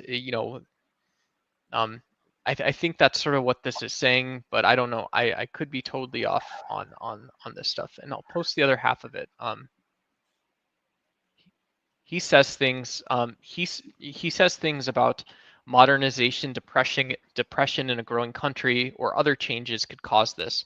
And the example he gives is 1970 USSR, where maybe we see in places like St. Petersburg, whoops, in places like maybe St. Petersburg or maybe in other countries within the Soviet bloc, um, you have dissenters because you're getting new equipment, you're getting new technology, new education, all this BS that people are now associating themselves with, and it ultimately goes down that, well, if corporations and police and security aren't using this stuff, we don't have the political sway over those things. We're gonna rise up and rebel. We're gonna rise up and rebel a little bit. I think we can even see that in the United States right now, right? It's simply with when it brings up like the depression and, well, more of a depression in a growing country or changes that can cause this. Um, I think that we can look at the division between us as citizens within our own country and see it have this exact same effect. Would you agree? Um, Yeah, I mean the example that I think of that I always bring this up on panels and You on froze, stream. honey. Can you hear me? Can you hear me? Oh, technical difficulties, folks. Is that me or There is we that go. you? Can you hear me okay? I see you now. I can hear you Okay. now and see you now. You were Yeah. frozen for a minute. Yeah, so the example I always bring up on stream is that my hometown, the county I'm from in Ohio, our GDP is like 17,000 USD a year. It's one of the very poor towns in Ohio. Um, you know, and so for folks that are not from the US, at 17K a year, difficult to raise a family. You're probably paying basic rent in a neighborhood that Yep. hasn't changed in 2 decades. And it's difficult to see, in the broader scheme of the US picture, how is, you'll hear about people being successful, but maybe that is sort of distant and far off. Yep. Um, the other example is, obviously I'm on the left. I'm a little more progressive. People say that. I think if we look at like the ICE or No Kings protests, um, people very much are tangibly connecting their experience um, to what they see as some sort of failure in the U.S. system of how we do things here. People see this as a connection to that failure. Yeah. They understand it, right? They're saying, well, look, if corporations don't hire me because I don't have a social security number, um, but someone will hire me and I'll pay my taxes, then that's sort of at the root of what U.S. citizenship is, and it's been that way for a long time. I know I might always have something to worry about, but I might always not. And so that at least in between space is more important. Um, I don't, from my perspective, it's always tempting, this is sort of like world history. There's always been like this Latin American perspective that it's like we need to educate people about how corporations work, about how education works, about how democracy works. Everything will be better once people understand and can see that their connection to corporations or to voting is now an essential part of their political identity, and everything they do has to contain just the smallest seeds to keep the nation state and the national culture together. Um, People end up seeing and believing this, right? Um, Yeah. I get my it. Where my I own my own opinion is like I still don't see how it's ever a rational belief or behavior to not produce something within the political system. And so I see that sort of concept of education and stuff like that as a little bit different. That's it. I, I I I live, don't understand it or believe it ever. you don't believe that this third concept is possible? Is that what you're saying, or like I'm a little confused as to your position on this. Yeah, absolutely. I'm I think it's sorry. I think it's my position is if there is bias, if there is a bias towards rebellious, felonious, criminality sort of type of decisions and behaviors, then my psychology towards that doesn't determine what the actual world is like. My psychology is just itself the thing that isn't sufficiently trimming the fat. I don't know if that answers your question that, with progressive deprivation in a place like Rwanda and Congo fueling these rebel fights, fueling the need for faster securitization than these countries might be required to do, is really just a fact that even those institutions themselves, even those groups themselves, aren't talking about actual politics. They've gotten down to just greed and selfishness. Oh, hang on. Sorry. Can you hear me now? Yep, I can hear you. Oh my god. Um really phone? My phone's being a pain in the ass. My AirPod, I always use one AirPod at a time. That way when one dies, I have another one. Yeah. And my one died and it won't connect to my other one all of a sudden. Oh. Um so I've had a really interesting life experience where I spent my childhood in a very they were straight up projects, okay, where everybody was extremely poor and quality of life really sucked. Like it was bad. And my mom ended up moving us out of there to Amish country, New York, which hasn't changed in, you know, many decades. Um, Still the same people, still the same shops, been there forever. You know what I'm saying? Yeah. So I've Yeah. seen kind of both sides of this coin where I've seen people who are extremely underprivileged and have this real reason to kind of, you know, rebel in a way. And then other people who are content and actually, you know, I mean, like the festival, like that's one thing I love about my community is they will have a festival for no good reason. Okay, like the first crop of strawberries is ready. We are having a strawberry festival. Everybody come. We're having a strawberry shortcake thing. We're going to do a parade. We're going to have games for the kids. I mean, like it's awesome. Okay. um Yeah. and Yeah. so I can see though where also you know, a lot of people ended up getting stunted where I came from. And even where I am now, though, like the success stories, it's like you said, you know, they're so far and away. Everybody just kind of, it's the same families that are here now. My son goes to school with the children of the people who I went to school with. And, you know, Yeah. and Yeah. Yeah. it um, so I don't know. I think that I can see where in some cases just simply the division that can be sown between us as human beings for stupid reasons, right? Like race or religion or whatever, um, can end up putting us in a position where we're far more easily controlled and oppressed and not doing anything for our betterment, if that makes sense. Yeah, it does. It does. Um,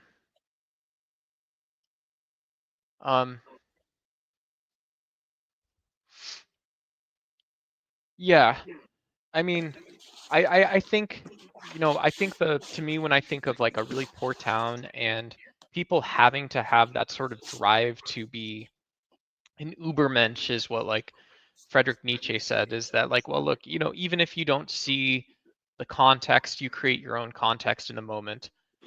In an American sense, people would say, well, look, if you have that sort of Protestant ethic drive toward opportunity, even when there's not an opportunity present, God's given you that to be more successful than other people. Um, to me, again, this might be high functioning autism or something, but seeing that there are mechanical drivers to the way people debate, negotiate, conversate, and that those the, the types of decisions that we have to make, um, like if we go like super deep caveman brain, Yeah. really reduced down to it's hot outside. It's hot and it's dangerous and violent outside. And I can't say anything other than that. I can say that the crows have water, um, but the crow's not going to disagree that it's hot and fucking dangerous outside. Um, you know, from from my perspective, MAGA and these rebellious groups that say, I just want to make this joyful and harder, to me is deeply like politically offensive. Uh, I don't know what, I don't It know if I should can say be. it another way. It should be. That's the thing. Because again, see, from my thought process is that all it does is it puts us into these states of depression and division where none of us can unite and actually come up with a plan or try to enforce a plan that is for our betterment as a people, right? Uh, of course, right? Yes, enforce a plan, but the necessary condition for planning something if we're in a society and we're doing like a TMZ Diddy trial watch party or something, Hmm. you still have to say that, well, that's social fabric, the social organization, our shared values. These are still things that we admit keep together our ability and the goodness of a bad plan being better than no plan and that going forward together. Let's do another way of saying this is like, let's do the Diddy watch party. Let's do the Diddy watch party, but maybe the host has another activity planned or something, right, Beth? And Hmm. and maybe there's another activity that whatever it we planned an activity, and the reason that's the reason that is a good thing. A good thing is that you don't actually have a magic bullet ever in Rwanda or Congo. You don't have enough magnesium anywhere in the world buried in the ground. You don't have enough gold buried in the ground to get people out of a negatory way of thinking.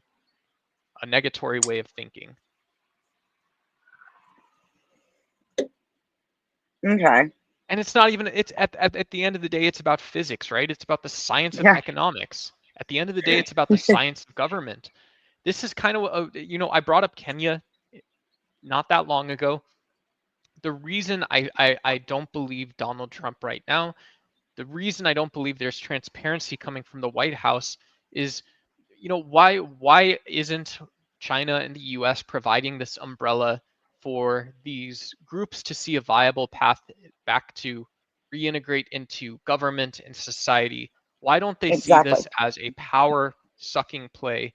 And why don't we see this sort of central, a sort of central whatever, African model where where you do just have this consistent investment in police, and by and large, social measures aren't nationalized. You know, you know, Yeah. um, why can't I help people like you, Beth, that are from your hometown, that have seen small businesses open and closed and go out of business because of corporations, because of policies from Washington?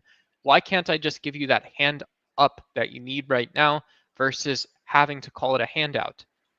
It doesn't make sense. Exactly. And that's it. And again, it's like I had said earlier, I don't care who's in office.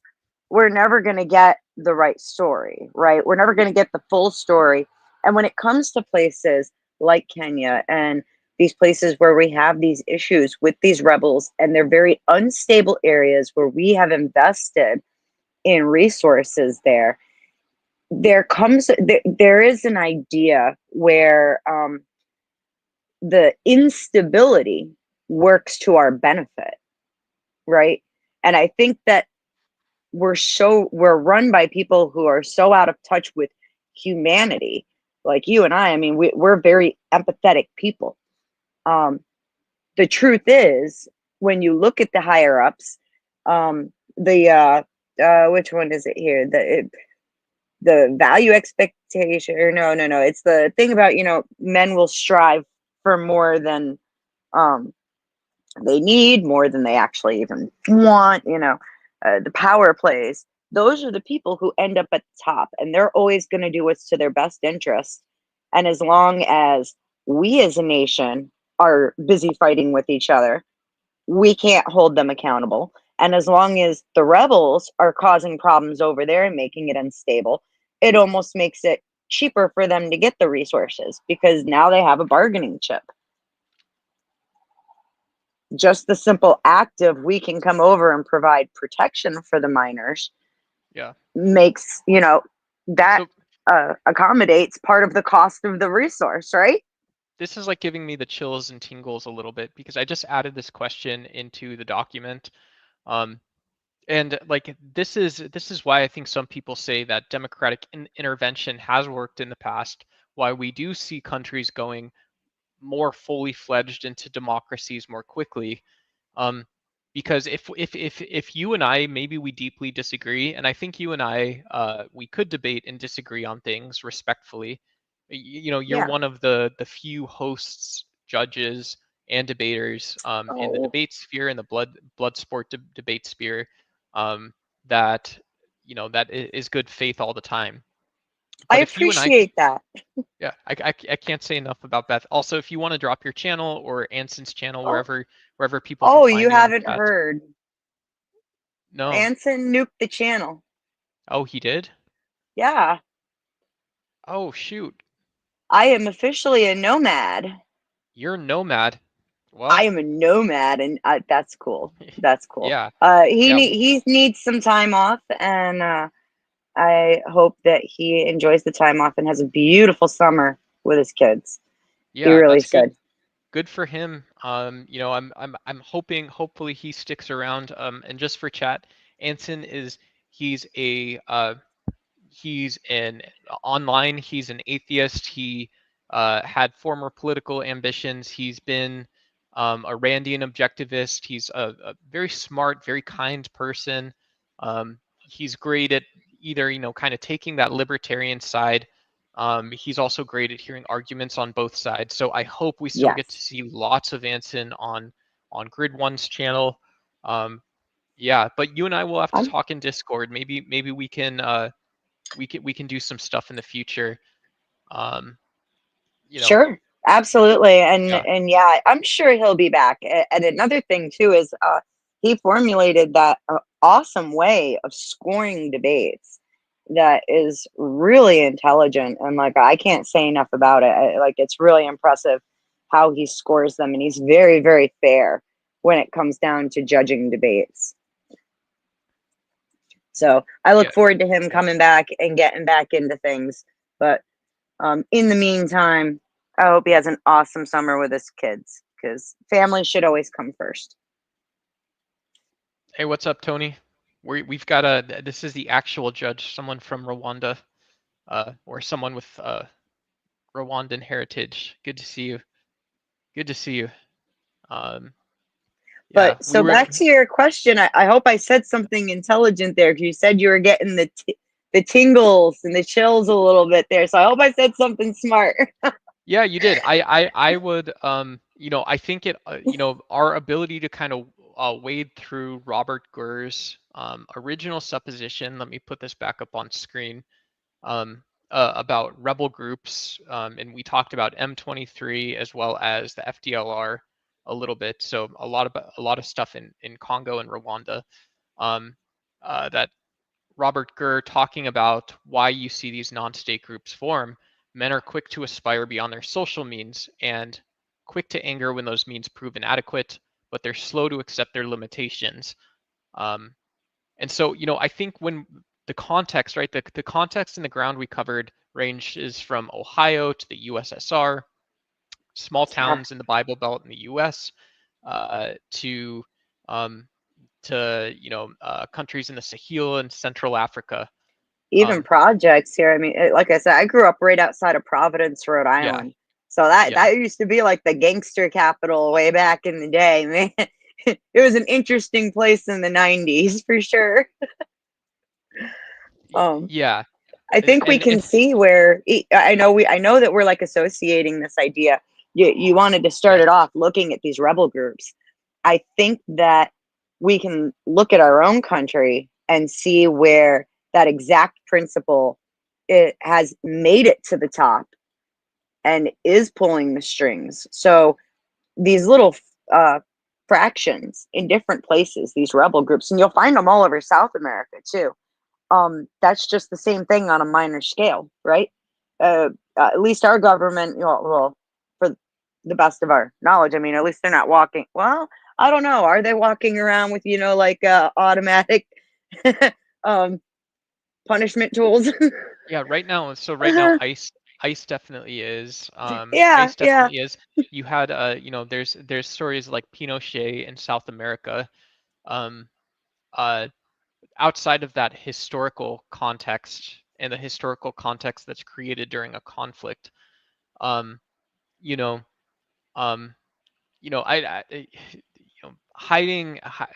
sort of hiding the actual praxis towards a diplomatic solution, also hiding the realpolitik and geopolitical sort of push of liberalism, where individuals should be saying that you can't have men with guns walking around. Individuals should be saying that you can't have youths Should, with guns but walking what around, is, um, when they're not unfortunately. there for the people. They're not Yeah, there for the people. And it's the so ought so I would versus so sorry, is. let me just uh so and so just to sort of drive this point home a little bit, Beth, the one question I would have for you is that, if it just from the outside perspective appears that there are legitimate political claims on both sides, but from a Western or international perspective, there's not parity in those claims. What how could you or I respond to something like this? Is there a better solution? Did we go deep enough down the rabbit hole for something? Is that I think so. Coming at it realistically, and it's actually funny that we've gotten to this point. So I'm staying on point here, but it seems like I might not be for a second. In college, I actually wrote a paper. The question for one of this big assignment we had was to write a paper about whether or not terrorism was ever justified. And like we were given some really amazing sources, including nice? letters from people who did those one man missions, you know what I'm saying.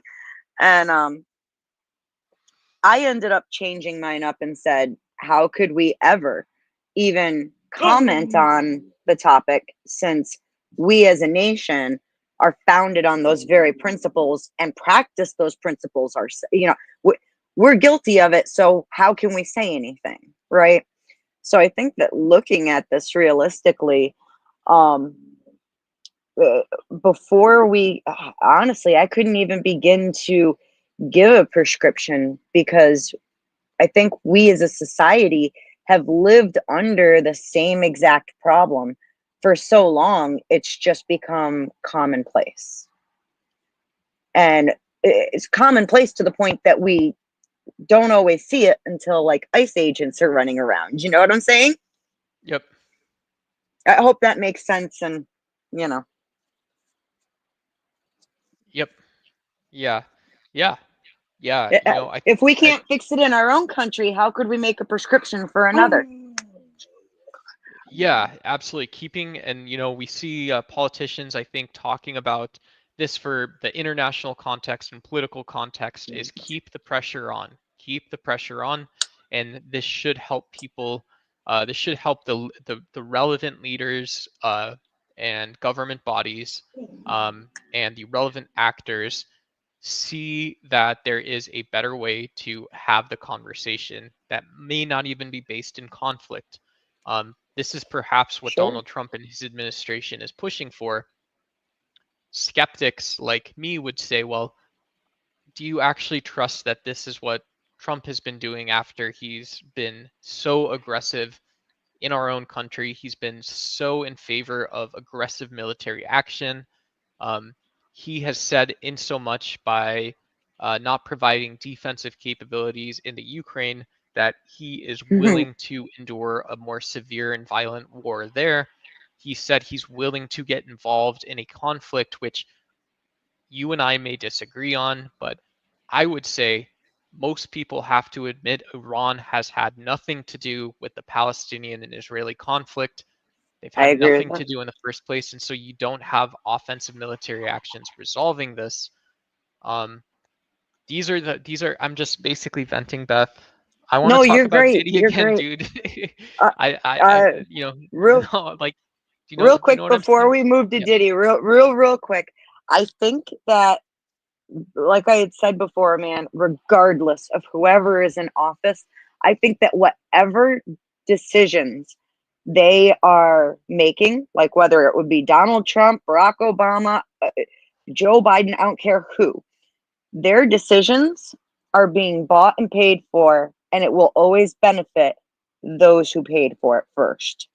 So, whatever it turns out to be, it's just to the power of someone else. It might Okay. seem like they're trying to help these countries, but I think that really there's still a power move behind it. Okay. And so Barack Obama, I we disagree mightily here. I think Republicans and the MAGA movement needs to get over the fact that Barack Obama was a good president. He was a Oh, useful president in terms of peace. And not only was he a useful president, he did his best to set up American culture to yeah. think more critically about their role in the world. I don't, I'm gonna. and Joe Biden did the same thing. He did the same thing. So, Joe Crazy. Biden. Joe Biden. I have the utmost empathy for that man. I used to be a healthcare worker. And when I Oh, started, I worked in geriatrics for a long time. I used to work, I spent my first few years on Alzheimer's and dementia wards. And after that, I was a long stay surgical aide for a long time. And then I ended up spending the rest of my career doing hospice work. And I absolutely loved it. yeah. So, Joe Biden, my heart goes out to that man in ways that I think anyone who has my work history saw and was absolutely appalled. Um, Bless his heart. I feel so bad for him because he shouldn't have been in the position that he was in his condition. And I mean that with all the love in my heart. Okay. And I'm going to blow your mind right now. I had the best health care of my life under Barack Obama, and I miss it. Oh my God, I miss it so much. Um, and Barack Obama, he did a lot of things that, quite frankly, I was like seriously impressed with. I thought Michelle Obama was an awesome woman. I love what she did for school lunches. That was awesome. My district, ever since Obama, uh, all lunches and breakfasts for every child in my school district remain free, regardless of your income. No paperwork necessary. And the lunches are actually healthy. And we didn't get to eat like that when we were in school. So I have a lot of good things to say about them. Don't get me wrong. Um, but I think that as a whole, whoever is president of our country, ultimately, they do what they can, but I don't believe that they have any kind of ultimate authority. And I don't believe that I believe that a lot of decisions that get made are not necessarily of their calling or doing. Yeah, and this is another issue where I think we agree in terms of the empathy, but I hate adding all these buts in there, but I think when we're talking about healthy school lunches, clean food, good meal plans, curriculum, when we're talking about people having dignity in healthcare and all this other stuff, there's no other way uh, except for that sort of mindset shift that we have to and we can behave more democratically.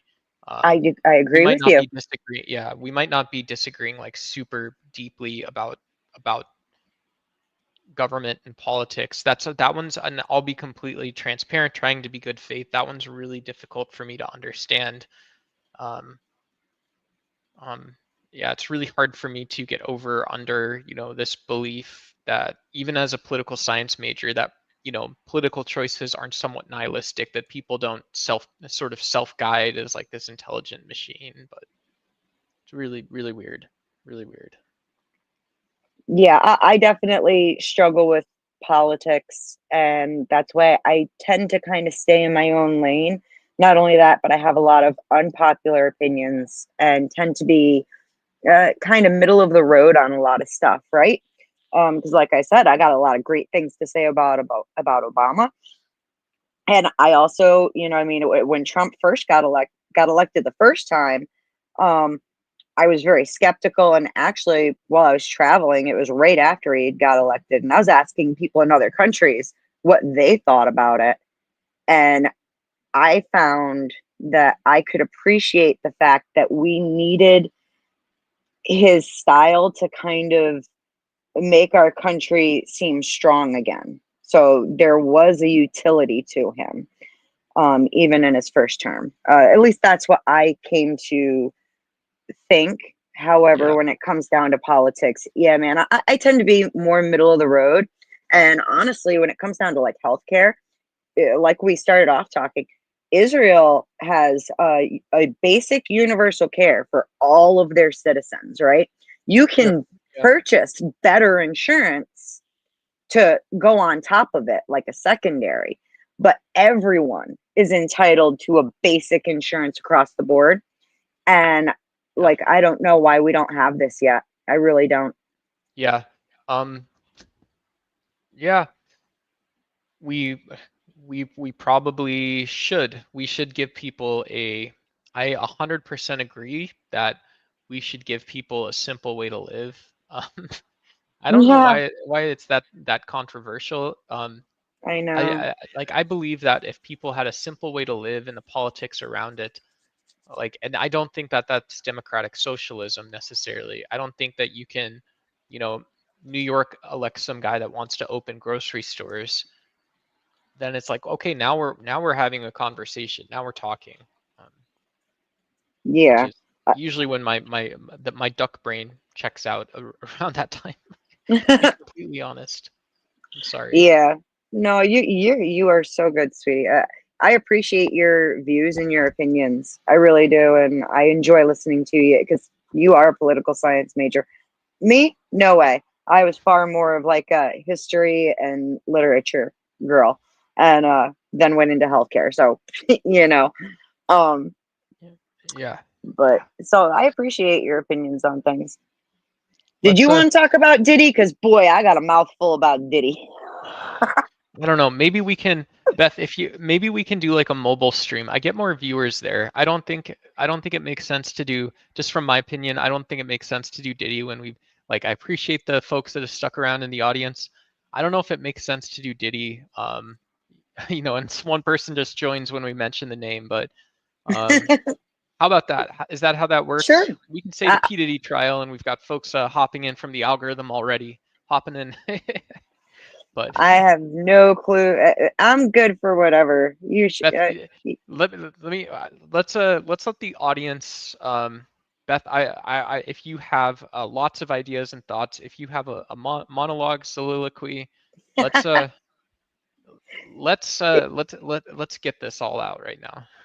It's not even all that. Look, I live in New York, and the second I saw that they were moving that they were charging him in New York, I called it then. I said, yo, he's going to walk scot free on most of this because the way New York laws are written are just, forgive my language, they're fucked right up, man.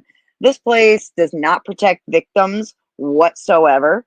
The laws are far more geared towards protecting perpetrators, and especially if like you can establish that you were having any kind of a romantic relationship with your accuser for 2 weeks or more, then it shifts and falls under DV laws, and those are even worse. Holy cow! That is just a whole shit show here, and I called it from the start. I said he was going to walk on most of the charges, and what do you know? He did. Yeah. That's all. Yeah. That's I think it's going to be interesting getting into the sentencing. I think a lot of people are going to be curious what the courts have to say, given whatever evidence was provided, given the He's going to get severity. time served. I'm betting it right now. If it's not fully time served, it's going to be close to it. Like That was he won't that was have a whole lot of time on top. that was my prediction too. I talked about this on a live the other day. Um, I think the courts are basically saying, well, look, you know, Diddy's Hollywood circles didn't say Yeah. no to Diddy, and when you had an entire team of federal prosecutors looking at a first-time offender, Oh, and wait, once, wait, wait. yeah, Oh, you got to understand. Okay, so check this out. In New York State, all right, yeah, a man or a woman who beats their partner, first time offender, courts in New York State, 90% of the time, give them what's called an ACD. It's a conditional discharge as long as you're good for 6 months or 1 year. It's up to the discretion of the judge. The charges disappear from your record. It's completely sealed, never to be spoken of again. So you end up with perpetrators who will beat their partner once a year and continue and just keep getting these rolling discharges.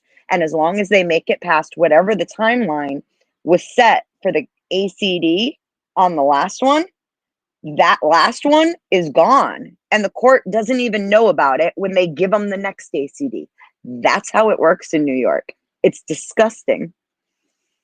Yeah, that sounds brutal, right? But it, and I don't want to sound like a bad guy or like I'm red pilled, Beth, I'm at this point standing up for P Diddy a little bit.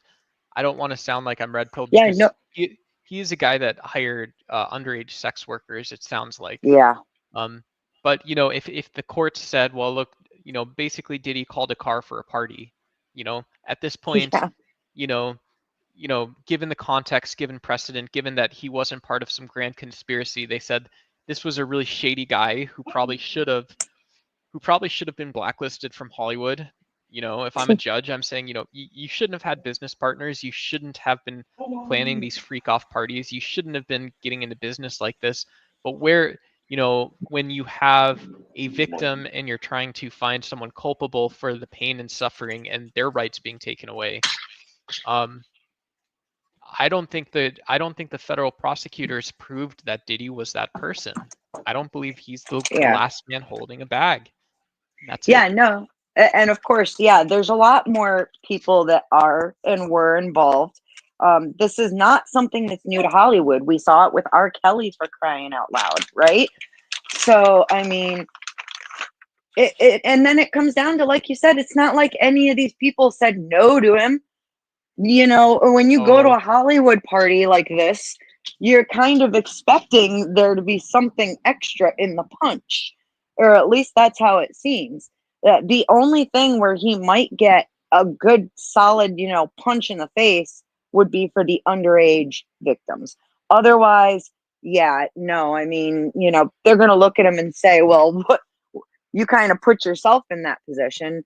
And, you could have said no. You didn't have to go to the party. You didn't have to do this and that. So, do you want a same spicy thing. do you want a spicy take on this? Go for it. I love it. Okay, here's because I'm in Arizona, so let me put on my we call this a 2025 Arizona cowboy hat. I got my 10-gallon boots on. I got my blue best dad in the world hat on. Okay. So this whole thing you're talking about is the problem with country justice. It is I you and I haven't talked about this before, but um, Okay. it is so difficult. It is so difficult when there's almost this human intuition and drive to see punishment, especially like in the R. Kelly case when you have a crime involving a minor. It is so difficult to really dig into the law, and like Kamala Harris was a prosecutor, right? We can look at Trump's Yeah. federal teams and stuff, and they know that people need the government arguing for these harsh sentences in some of these cases, whether or not it's just different question than just the psychology around this. But in the we also see why in the Diddy case, like if I'm arguing for like they got to hand out these 10-year sentences, they got to get them on what they got them on. Maybe Yeah. not that exciting or anything, but um, we're saying that Diddy was part of this conspiracy. He was close enough to it to be guilty. But why isn't this just the big bully of the federal government coming down on this Hollywood mogul? Why isn't any case like this just the drama llama came out too much alongside that country justice? Drama llama and just a country justice and the force doctrine, all these things sitting in one sort of big stinking pile of crap. Bull Yeah. crap. Yeah. That's my spicy take. Yeah. I don't It's think realistic, right? I mean, that's the big thing is we always have to look at, uh, we can look at the crime or well, the accusations all day long. But then we also have to take into consideration, I mean, What can you realistically do about it and prove? Because that's another thing that I've heard a lot of people say. This one is, it's not about what you know, it's about what you can prove. And at the end of the day, I mean, even like with the R. Kelly thing and his original thing back when the Yeah. tape came out, Yeah. uh, his victim wouldn't testify, her family wouldn't testify, and therefore there was no problem because there was no victim. Well, you can grab onto P. Diddy, right? And then you're wondering in the first place why anyone other than Hollywood was managing this problem in the first place. Yeah, Um, yeah. if society has This to is have a their backyard. response, shouldn't that be, you know, I don't know, dude. That's my Yeah, belief, but yeah. Um, I think there's a whole lot of Hollywood. Hollywood honestly is just as dirty and as crooked and as bad as our politics situation has become, in my opinion. And it kind of comes down to, why would you expect anything different to come out of that? You know what I'm saying? Um, yeah, man. I don't know. And Hollywood should. I think there's a whole lot of people who should end up blacklisted just because of, I mean, these are not the idols that we want for our kids, right?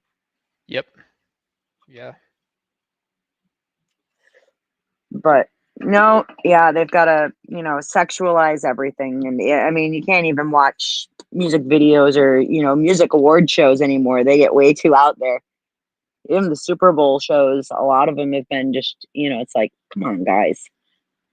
But I don't know. As long as we're allowing it to that extent, how are we going to get mad when they have parties, right? Yeah, we're not.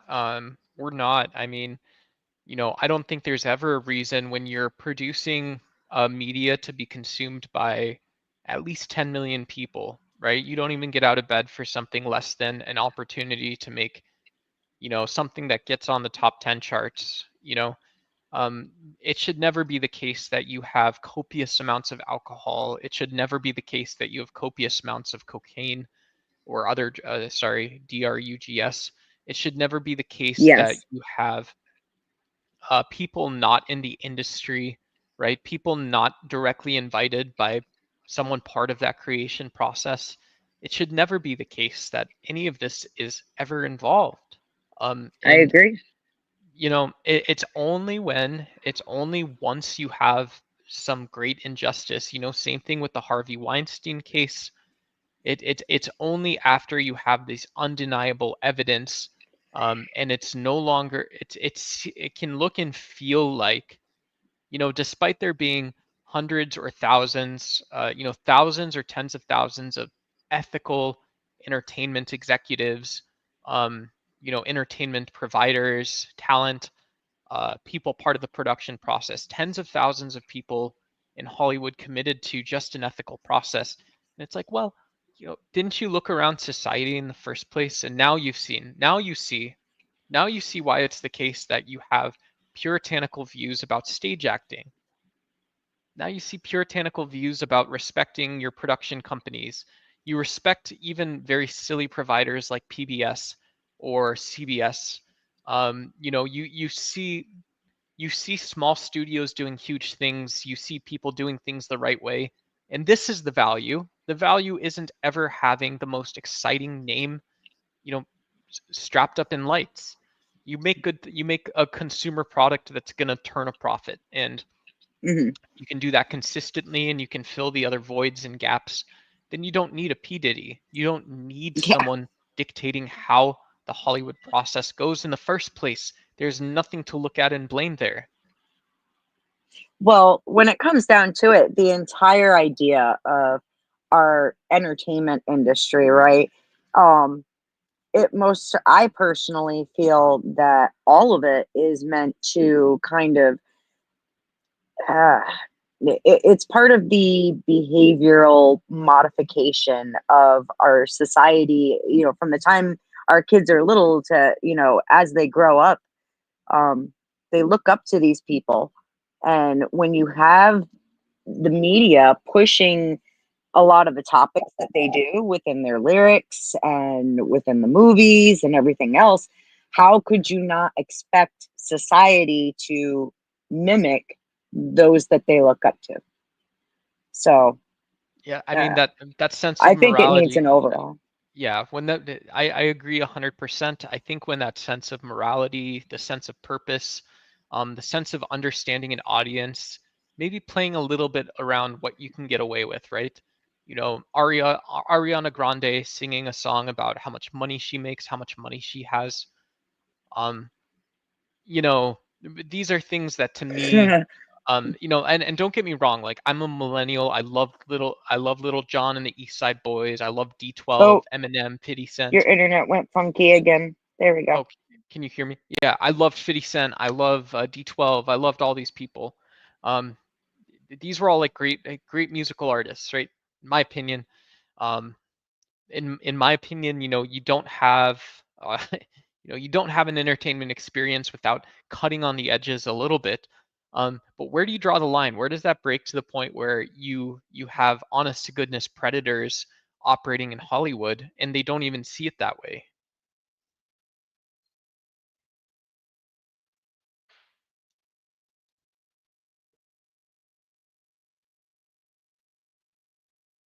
Are you still there?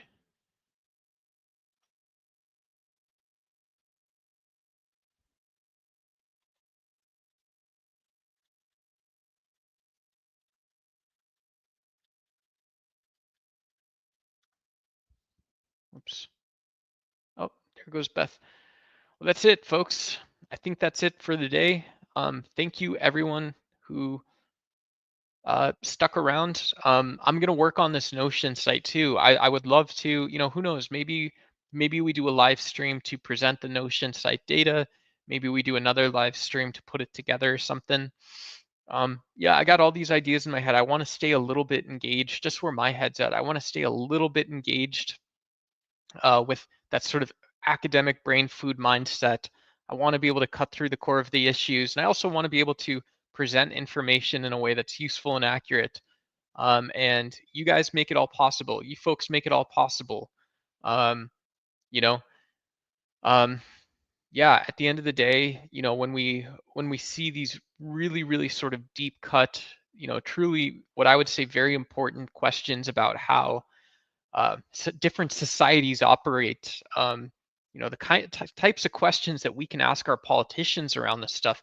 How do we become athletic and sort of find the time and place and ways to navigate these conversations? Those things are all so important from my perspective. Um, um, and Beth, yeah, Beth has been an awesome you know, guest co-host for the show. Oh, Um, just a guest, honey. This is your deal, and I appreciate you having me up. And I'm guessing it's my internet that went all funky. I live in the country. What do you want? Yeah, who knows? It could have been my fault, Beth. I don't mean to get this the wrong way, but I thought you did awesome today. I thought you brought perspectives. You kept me honest, kept me grounded, and I think you, for folks that stuck around in the audience, I think hopefully you know, got people to ask questions on both sides of the issue today. Um, both sides of both issues, right? We talked about civil strife, civil Yeah, war.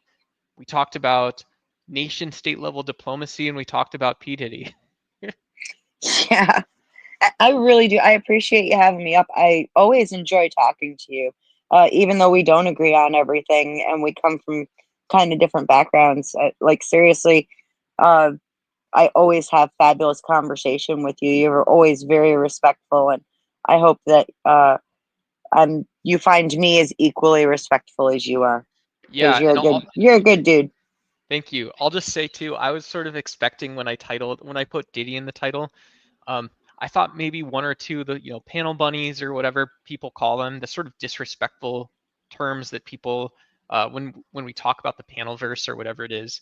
I thought we would get some just kind of like BS conversation. So I was really glad when I saw your name hop up backstage in StreamYard. You know, I think you're always ready to like. One of the things I really appreciate about you as a panelist, debater, judge is you're always ready to uh, step into the spotlight, right? I don't mean that in a disrespectful Yeah, yeah. sense. but like you're fearless. I see you as fearless. I think that's kind of heroic too. I take that as a huge compliment. Thank you so much. You have no idea. So Of like it's course. funny, Yes. I get a lot of criticism, especially like when I debate on Grid Show because I'm a little relentless, right? It's because I'm so nervous. My nerves take over, and I just, like I'm shaking like a leaf through the whole thing. So I'm actually terrified. Oh yeah. but but I Yeah. love having these conversations. It's totally different. I get to relax, and people get to see that I'm not just some like crazy person who is constantly on the attack. Cool. Well, that's our show. I personally have to go out and get an Arizona run in. So, 110 degrees. So wish me luck. Wish me no heat stroke. Ugh. Um, and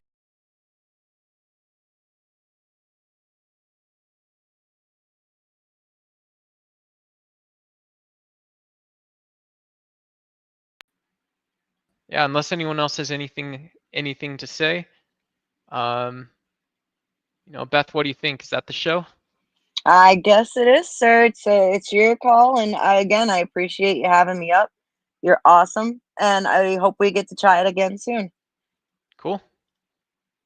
All right, have a good one, and have a good one, everybody. Much love to you.